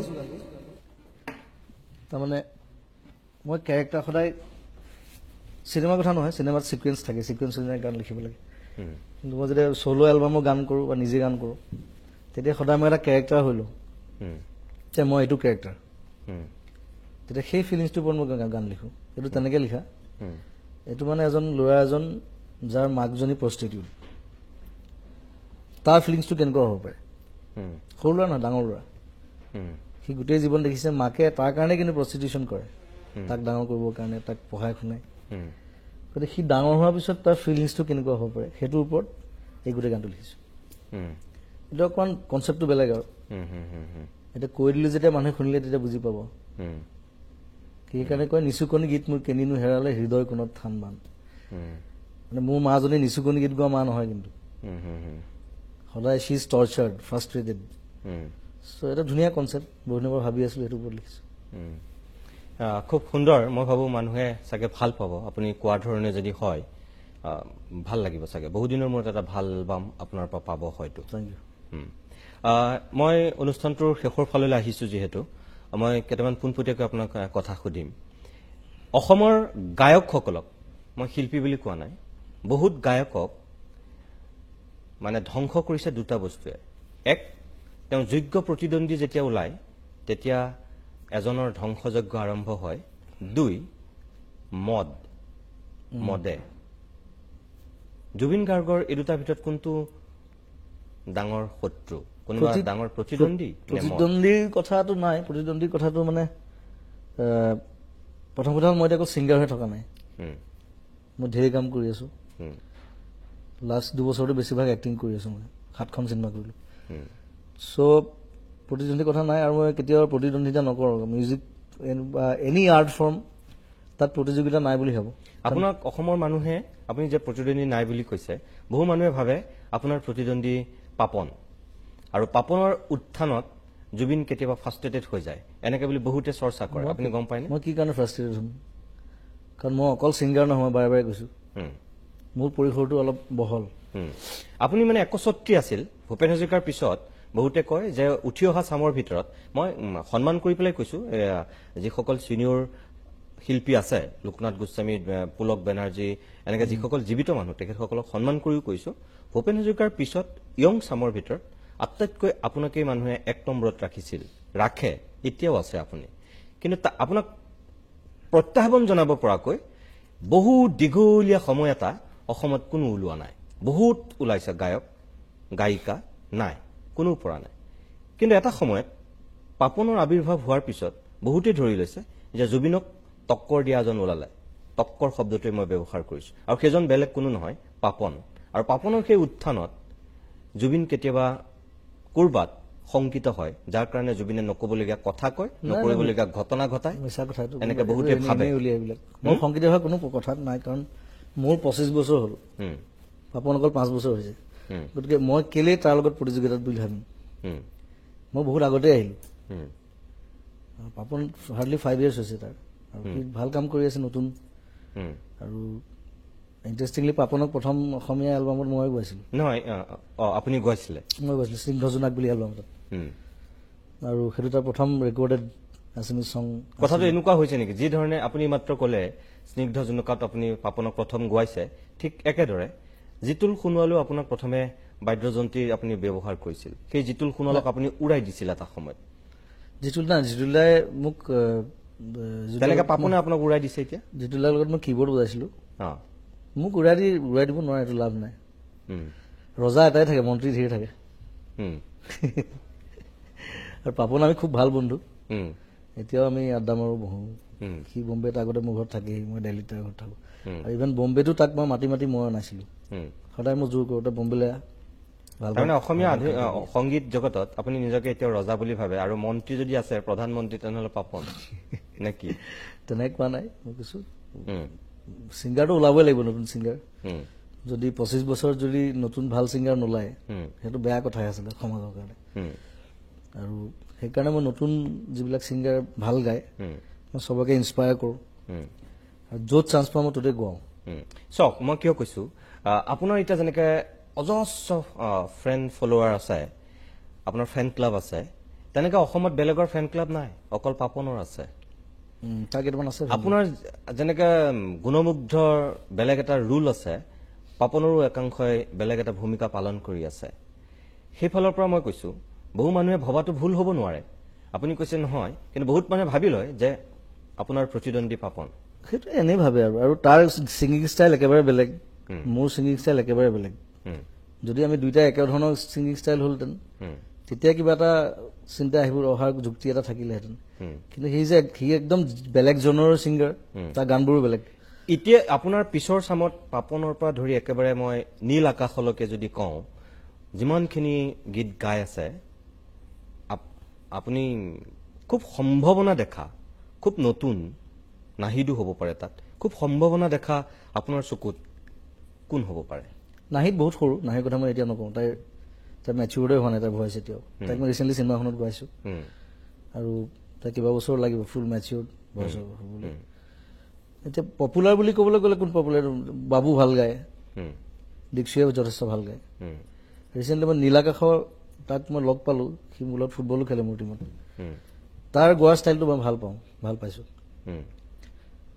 আৰু কিছুমান নতুন ল'ৰা আছে সিদ্ধাৰ্থ বুলি ল'ৰা এটা আছে ভাল গায় সিদ্ধাৰ্থ হাজৰিকা বম্বেতে থাকে সি আৰু সম্ভাৱনাময় আছে যথেষ্ট ছিংগাৰ আছে খালি এতিয়াৰ এটা কথা প্ৰব্লেম এটা হৈছে যিবোৰ নতুন মডাৰ্ণ ছং কৰিছে চব একে টাইপ হৈছে এটা ট্ৰেণ্ডে ফ'ল' কৰি আছে চবে একে ধৰণৰ ভিডিঅ' বনায় একে ধৰণৰ মিউজিক একে ধৰণৰ কথা সুৰ সেইটো হ'ব নালাগে এতিয়া মই কি কৰিছিলোঁ মই যেতিয়া প্ৰথম ওলাইছিলোঁ অনামিকা এটা বস্তু মানে মন কৰিবলগীয়া যে অনামিকাৰ পিছত মই যিখিনি এলবাম কৰিছোঁ প্ৰত্যেকটো এলবাম বেলেগ বেলেগ কনচেপ্ট বেলেগ বেলেগ ষ্টাইল কৰি মই বেলেগ বেলেগ এক্সপেৰিমেণ্ট কৰিছোঁ তাত মায়া বেলেগ আশা বেলেগ ৰং বেলেগ শব্দ একেবাৰে বেলেগ যন্ত্ৰ কৰিছোঁ যন্ত্ৰ একদম বেলেগ একদম লাষ্ট এলবাম ৰক কৰিছোঁ এইটো ফুল ৰক ষ্টাইলৰ কৰিছোঁ চ' সেই ভেৰিয়েশ্যনবিলাক থাকিব লাগিব তেতিয়া সেই ছিংগাৰজনৰ গোটেই আচল কোৱালিটিটো তেতিয়া ওলায় যদি এটা টাইপত থাকি যায় কিন্তু বেছি দিন থাকিব নোৱাৰে কিন্তু এতিয়া আপুনি ক'ব বিচাৰিছে এতিয়া যিসকল ওলাইছে তেওঁলোক সেই এক ধৰণৰ সেই লিমিটেশ্যন তাত সোমাই গৈছে তাৰ পৰা ওলাব লাগিব সেইটো মই তাহাঁতক লগ পালেও কওঁ যে বেলেগ ধৰণৰ গান কৰ অলপ যিটো কৰি আছো তাৰ পৰা আঁতৰি গুচি তেতিয়া আৰু ভাল পাব মানুহে সেইটো মোৰ এক্সপিৰিয়েঞ্চৰ ফালৰ পৰা কৈছো মই নাই সেইটো আপুনি ঠিকেই কৈছে 25 বছৰ গান গোৱা অভিজ্ঞতাৰে আপুনি অভিজ্ঞ এজন মানে অসমৰ সেইটো এডভাইচ দিব পাৰিব লাগিব দিব পাৰিব লাগিব এইমাত্ৰ যে ওলাইছিল জিতুল সোণোৱালৰ কথা, আপুনি কীবৰ্ড বজাইছিল, জিতুল সোণোৱালৰ সন্দৰ্ভত আপোনাৰ এতিয়া ধাৰণা কি?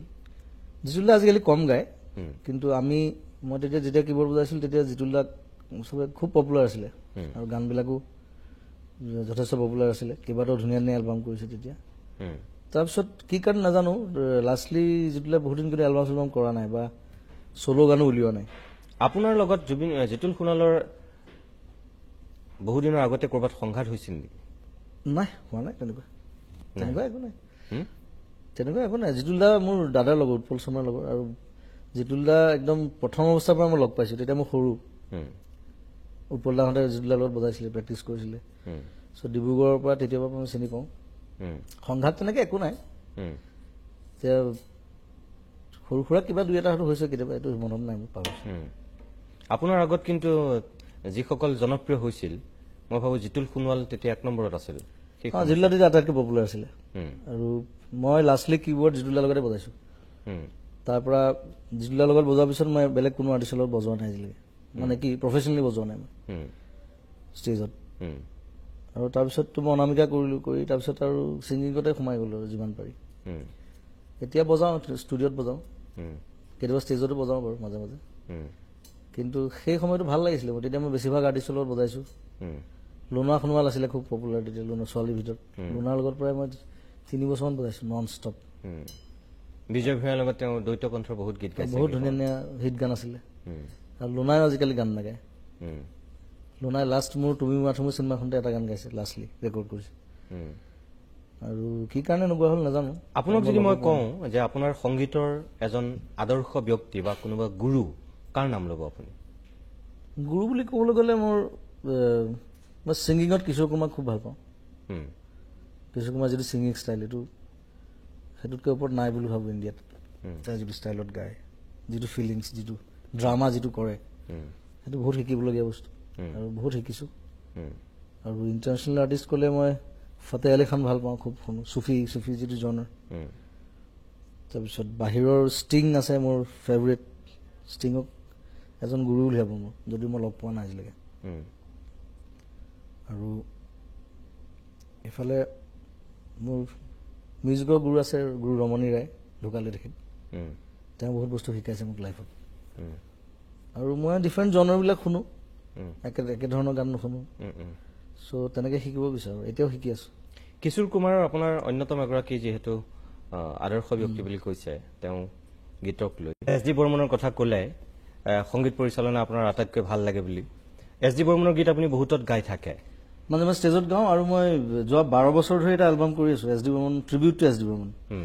সেইটো এই বছৰ ৰিলিজ হ'ব অক্টোবৰ 1 তাৰিখে। তেখেতৰ 12 বছৰ সময় লাগিছে যে? 12 বছৰ কি কাৰণে নাজানো, মই মানে বাৰে বাৰে শুনো গানকেইটা, আকৌ কিবা এটা সলাওঁ। আপুনি বহুত বছৰ ধৰি কিন্তু মঞ্চত কৈ আহিছে এই এলবামটোৰ কথা, কিন্তু ৰিলিজ নহয়হে নহয়। এইবাৰ অক্টোবৰ 1 তাৰিখে ৰিলিজ হ'ব, আৰু সাৰেগামা ৰিলিজ কৰিব। সাৰেগামা তাত এছ ডি বৰ্মনে নিজে গোৱা গোটেইকেইটা গান গাইছোঁ মই, মানে মেইন 8টা গান, আৰু গোটেইবোৰে ফেমাছ গান এসময়ৰ।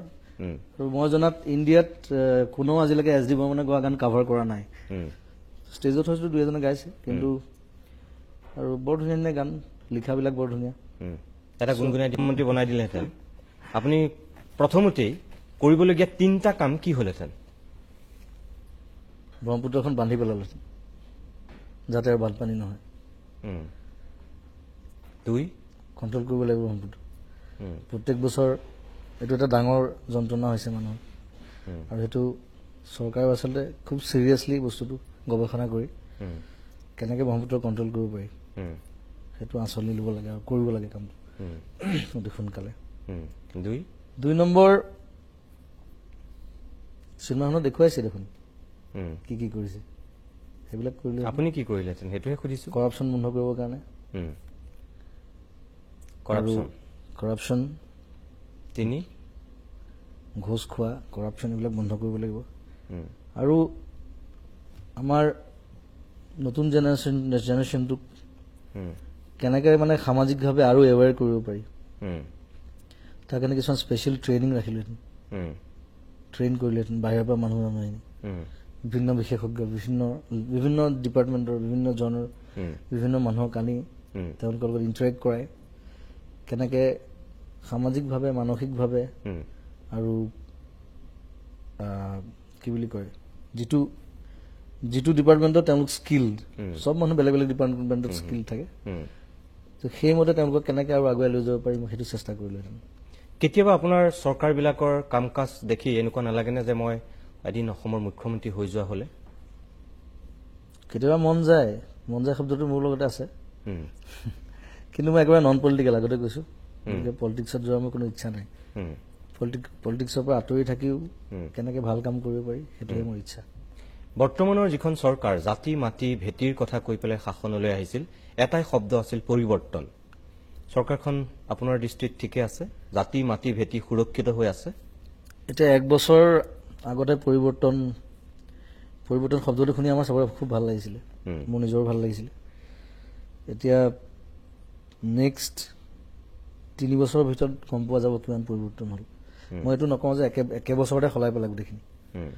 কিন্তু এই 1.5 বছৰৰ যিখিনি কাম কাজ দেখিছে ধৰক আপুনি ব্ৰহ্মপুত্ৰৰ কথা ক'লে ইয়াত নমামি মহোৎসৱ পাতিলে এইবাৰে সৰ্বাধিক যোৱা 10 বছৰৰ ভিতৰত হয়তো বা 15 বছৰৰ ভিতৰত সৰ্বাধিক বান হৈছে আপুনি নিজেই ক'লে এই ব্ৰহ্মপুত্ৰৰ ভেটি পেলোৱাৰ কথা সেইকাৰণেই চাগে কৈছে আপুনি শেহতীয়া বান দেখি পেলাই কৈছে নমামি এটা গান ময়ো গাইছিলোঁ সংস্কৃত যিটো ভাৰ্জন সংস্কৃতত কিন্তু মই তেতিয়া গুৱাহাটীলৈ আহিয়ে কৈছিলোঁ মই ব্ৰহ্মপুত্ৰত জোকাই লোৱাটো ভাল হোৱা নাই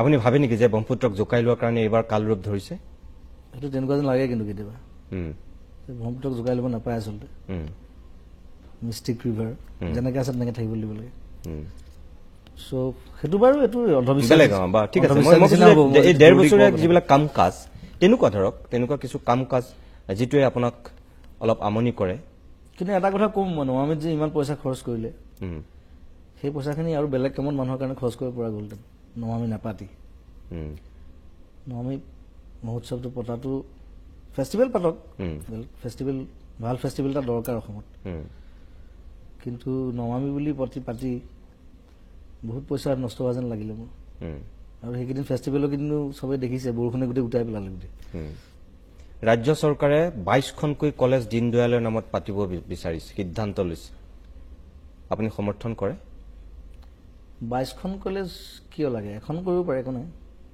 আৰু পাতিব লগা মানুহ বহুত আছে আমাৰ বিষ্ণুৰাভা আছে অম্বিকাগিৰি আছে জ্যোতিপ্ৰসাদ আগৰৱালা আছে নাই ভূপেন হাজৰিকাৰ নামতো পাতিব পাৰে অসমততো আমাৰ প্ৰতিভাৰ অভাৱ নাই ইয়াত তেওঁলোককো ট্ৰিবিউট দিয়া হ'ব গতিকে 22খন কলেজ নালাগে এখন পাতিব এই 1.5 বছৰীয়া শাসনকালত সৰ্বানন্দ সোণোৱালে যিখিনি কাম কৰিছে আপোনাক সুখ আনন্দ দুখ বেদনা কোনটো দিছে সুখটো এতিয়া সুখ দেখাই নাই দেখোন অজস্ৰ কিবা কিবি উল্টা পুল্টাহে দেখি আছো যন্ত্ৰণা মানুহৰ খেতি বাতিলৈও কিবা কিবি গণ্ডগোল চলি আছে এইবিলাক গতিকে মই ভাবোঁ ভালকৈ যদি ডিচিশ্যন লয় প্লেন কৰে এইবিলাক পৰিৱৰ্তন হ'ব আৰু যোৱা 15 বছৰে বহুত হ'বলগীয়া কাম নহ'লে অসমত মানুহে বিচাৰে সেইকাৰণেহে আমি পৰিৱৰ্তন বিচাৰিছিলোঁ হয় মানুহে বিচাৰে যে সৰ্বানন্দ সোণোৱাল অধিক সক্ৰিয় হওক ক্ষিপ্ৰ হওক ইয়াতকৈ আৰু সবল ৰূপত তেওঁ আত্মপ্ৰকাশ কৰক আপুনি তেনেকুৱা কিবা বিচাৰে নেকি তেওঁৰ পৰা বৰ্তমান তেওঁ যিটো গতিত আছে সৰ্বদাক মই বহুত সৰুৰ পৰা জানো আৰু সৰ্বদাক মোৰ বিশ্বাস আছে যথেষ্ট কিন্তু মই ভাবোঁ সৰ্বদা অলপ এগ্ৰেছিভ হ'লে ভাল হয় মানে টু ৱৰ্ক এগ্ৰেছিভ মই অন্য চেঞ্চত কোৱা নাই এগ্ৰেশ্যনটো লাগে আৰু মানুহৰ বহুত বেছি এক্সপেক্টেশ্যন আছে সৰ্বদাৰ ওপৰত অকল সৰ্বদা বুলিয়ে নহয় এতিয়া নতুন মিনিষ্টাৰ MLA বহুত ইয়াং আছে বহুত কাম কৰিব পাৰে আচলতে ইয়াং ষ্টেজত মিনিষ্টাৰ হৈছে MLA হৈছে মোৰ লগৰে আছে দুজনমান তেওঁলোকে পৰা নাই তেওঁলোকে মই লগ পালে সেইটো কথাই কওঁ যে কি প্লেনিং চলি আছে নতুন এতিয়া প্লেনিং এতিয়া কেনেকুৱা ধৰণে প্লেন কৰিছে আৰু 2 বছৰমানত গম পাম আৰু আকৌ সেই ভুলবোৰ হোৱাটো নিবিচাৰোঁ প্ৰথম কথা অসমখন শক্তিশালী হৈ থকাটোৱে ডাঙৰ কথা আৰু সেই বিশ্বাসটো যাতে নাভাঙে সেইটো বিচাৰোঁ মই ইয়াৰ আগতো আপোনাক এবাৰ কৈছিলোঁ অসমৰ 3জন মানুহে অসমৰ চেহেৰা সলনি কৰি দিব পাৰে ৰাজনৈতিক ক্ষেত্ৰত হিমন্ত বিশ্ব শৰ্মা সামাজিক ক্ষেত্ৰত অখিল গগৈ আৰু সাংস্কৃতিক ক্ষেত্ৰত জুবিন গাৰ্গ উম, এই তিনিজন মানুহ যদি একেলগে অসমৰ চেহেৰা সলনি কৰোঁ বুলি লাগি যায় সঁচাকৈ চেহেৰাখন সলনি হৈ যাব হিমন্ত বিশ্ব শৰ্মাৰ পিছফালে এনেকুৱা এটা শক্তিশালী জনসমৰ্থন আছে অসমৰ কোনো ৰাজনীতিবিদৰ সেই শক্তিটো নাই অখিল গগৈ সামাজিক ভিত্তিত ইমান এক সবল স্থিতি আছে তেওঁ সাংগঠনিকভাৱে ইমান শক্তিশালী তেওঁ ওলাই আনিব পাৰে লাখ লাখ মানুহ এটা নিশাৰ ভিতৰত কোনেও নোৱাৰে যিটো কাম তেওঁ পাৰে আপুনি তেনেকে সাংস্কৃতিক ক্ষেত্ৰখনত এনেকুৱা এজন মানুহ যাৰ এটা আহ্বানৰ প্ৰতি সঁহাৰি দি অসমৰ শদিয়াৰ পৰা ধুবুৰীলৈ বহু মানুহ আপোনাৰ এটা আহ্বানত ৰাজপথলৈ ওলাই আহিব কিন্তু মই ভাবো এই তিনিওজন মানুহে যিমান অসমখনৰ উন্নতি কৰিব পাৰিব লাগিছিল তেওঁলোকে নিজক নজনাৰ কাৰণেই হওক নিজক নিচিনাৰ কাৰণেই হওক নিজক নুবুজাৰ কাৰণেই হওক সেইটো কৰিব পৰা নাই আপুনি ক'ব খুজিছে নেকি মই সাংস্কৃতিক জগতত একো কৰা নাই আজিলৈকে কৰিছে মই তাতকৈ আৰু বহুত বেছি কৰিব পৰা মানুহ বুলি আপোনাক কৈছো ইয়াতকৈ বেছি কৰিবলৈ হ'লে মই আকৌ মেচিন হৈ যাব লাগিব আপুনি মোৰ দেহা বেয়া হৈ গৈছে ঠিক আছে আপোনাক মই বিয়োগ কৰি পেলাই যদি কওঁ অখিল গগৈ আৰু হিমন্ত বিশ্ব শৰ্মাই নিজৰ শক্তি সামৰ্থ্য অনুযায়ী কাম কৰিছে বুলি ভাবে তেওঁলোকৰ জনৰটো বেলেগ মই তেওঁলোকৰ কি কৰিছে কি নাই কৰা মই সেইকাৰণে তাত একো মাত নামাতো কিন্তু মই মোৰ নিজৰ কাম কৰি যাম আৰু মই মৰাৰ আগলৈকে মই এনেকুৱা এটা বস্তু কৰি থৈ যাম যিটো আৰু 100 বছৰ কোনেও কৰিব নোৱাৰে সেইটো কনফিডেঞ্চ মোৰ আছে সেইটো আছে য়েছ আই উইল ডু দেট শেষত এটা বেয়া প্ৰশ্ন সোধোঁ কি আপোনাক কেতিয়াবা অপ্ৰকৃতিস্থ অৱস্থাত দেখা যায় যিটো অসমৰ মানুহে কেতিয়াও নিবিচাৰে আৰু তাৰ মূলতেই হৈছে মদ আজি বহুত দিন দেখা নাই কিন্তু কোনো অদূৰ ভৱিষ্যতলৈ নেদেখিবনে দেখিব নালাগে সেইটো এতিয়া অকণমান কণ্ট্ৰল কৰিবলৈ চেষ্টা কৰা হৈছে আৰু এতিয়াৰ পৰা বহুত বেছি কামত সোমাই আছো চ' কামবোৰ ভালকৈ হ'ব লাগে আৰু মানুহৰ এক্সপেক্টেশ্যনটো মই ৰাখিব পাৰিম বুলি ভাবোঁ মই আপোনাক বিশ্বাস আছে 100 বাৰ চেলুট দিছোঁ যদি আপুনি কোৱা কথাখিনি সঁচাকৈ আপুনি বুজিছে বা আপোনাৰ যদি আপুনি এটা লাইভ শ্বুট কৈ আছে অসমৰ মানুহে চাই আছে মই আপোনাক চেলুট দিছোঁ আৰু আপুনি যদি সেইখিনি বুজি পাইছে মই ভাবোঁ আপোনাৰ কাৰণে ভাল নহয় গোটেই অসমীয়া জাতিৰ কাৰণে ভাল আমাৰ দেশখনৰ কাৰণে ভাল শেষত মই আপোনাৰ উত্তৰ কামনা কৰিছোঁ ভগৱানে আপোনাক সঁচাকৈ এটা বেলেগ সত্তা দিছে মই আকৌ কৈছোঁ জুবিন গাৰ্গ সন্মুখত মানুহক প্ৰশংসা কৰাটো মূৰ্খ বুলি কয় যদি সেই ফালৰ পৰা মই মূৰ্খ তেনেহ'লে মই মহামূৰ্খ হ'বলৈ যাম কাৰণ আপোনাৰ যিটো প্ৰতিভা সেইটোক চেলুট দিবই লাগিব মই আকৌ কৈছোঁ যে আপোনাৰ পৰা অসমৰ মানুহে বহুত কিবা কিবি বিচাৰে বহুত বিচাৰে আপুনি যিখিনি কৰিছে আপুনি কৈছে যে যদি মই আৰু কৰিবলৈ যাওঁ যন্ত্ৰ হৈ যাম হয়তো মানুহৰো ভুল হ'ব পাৰে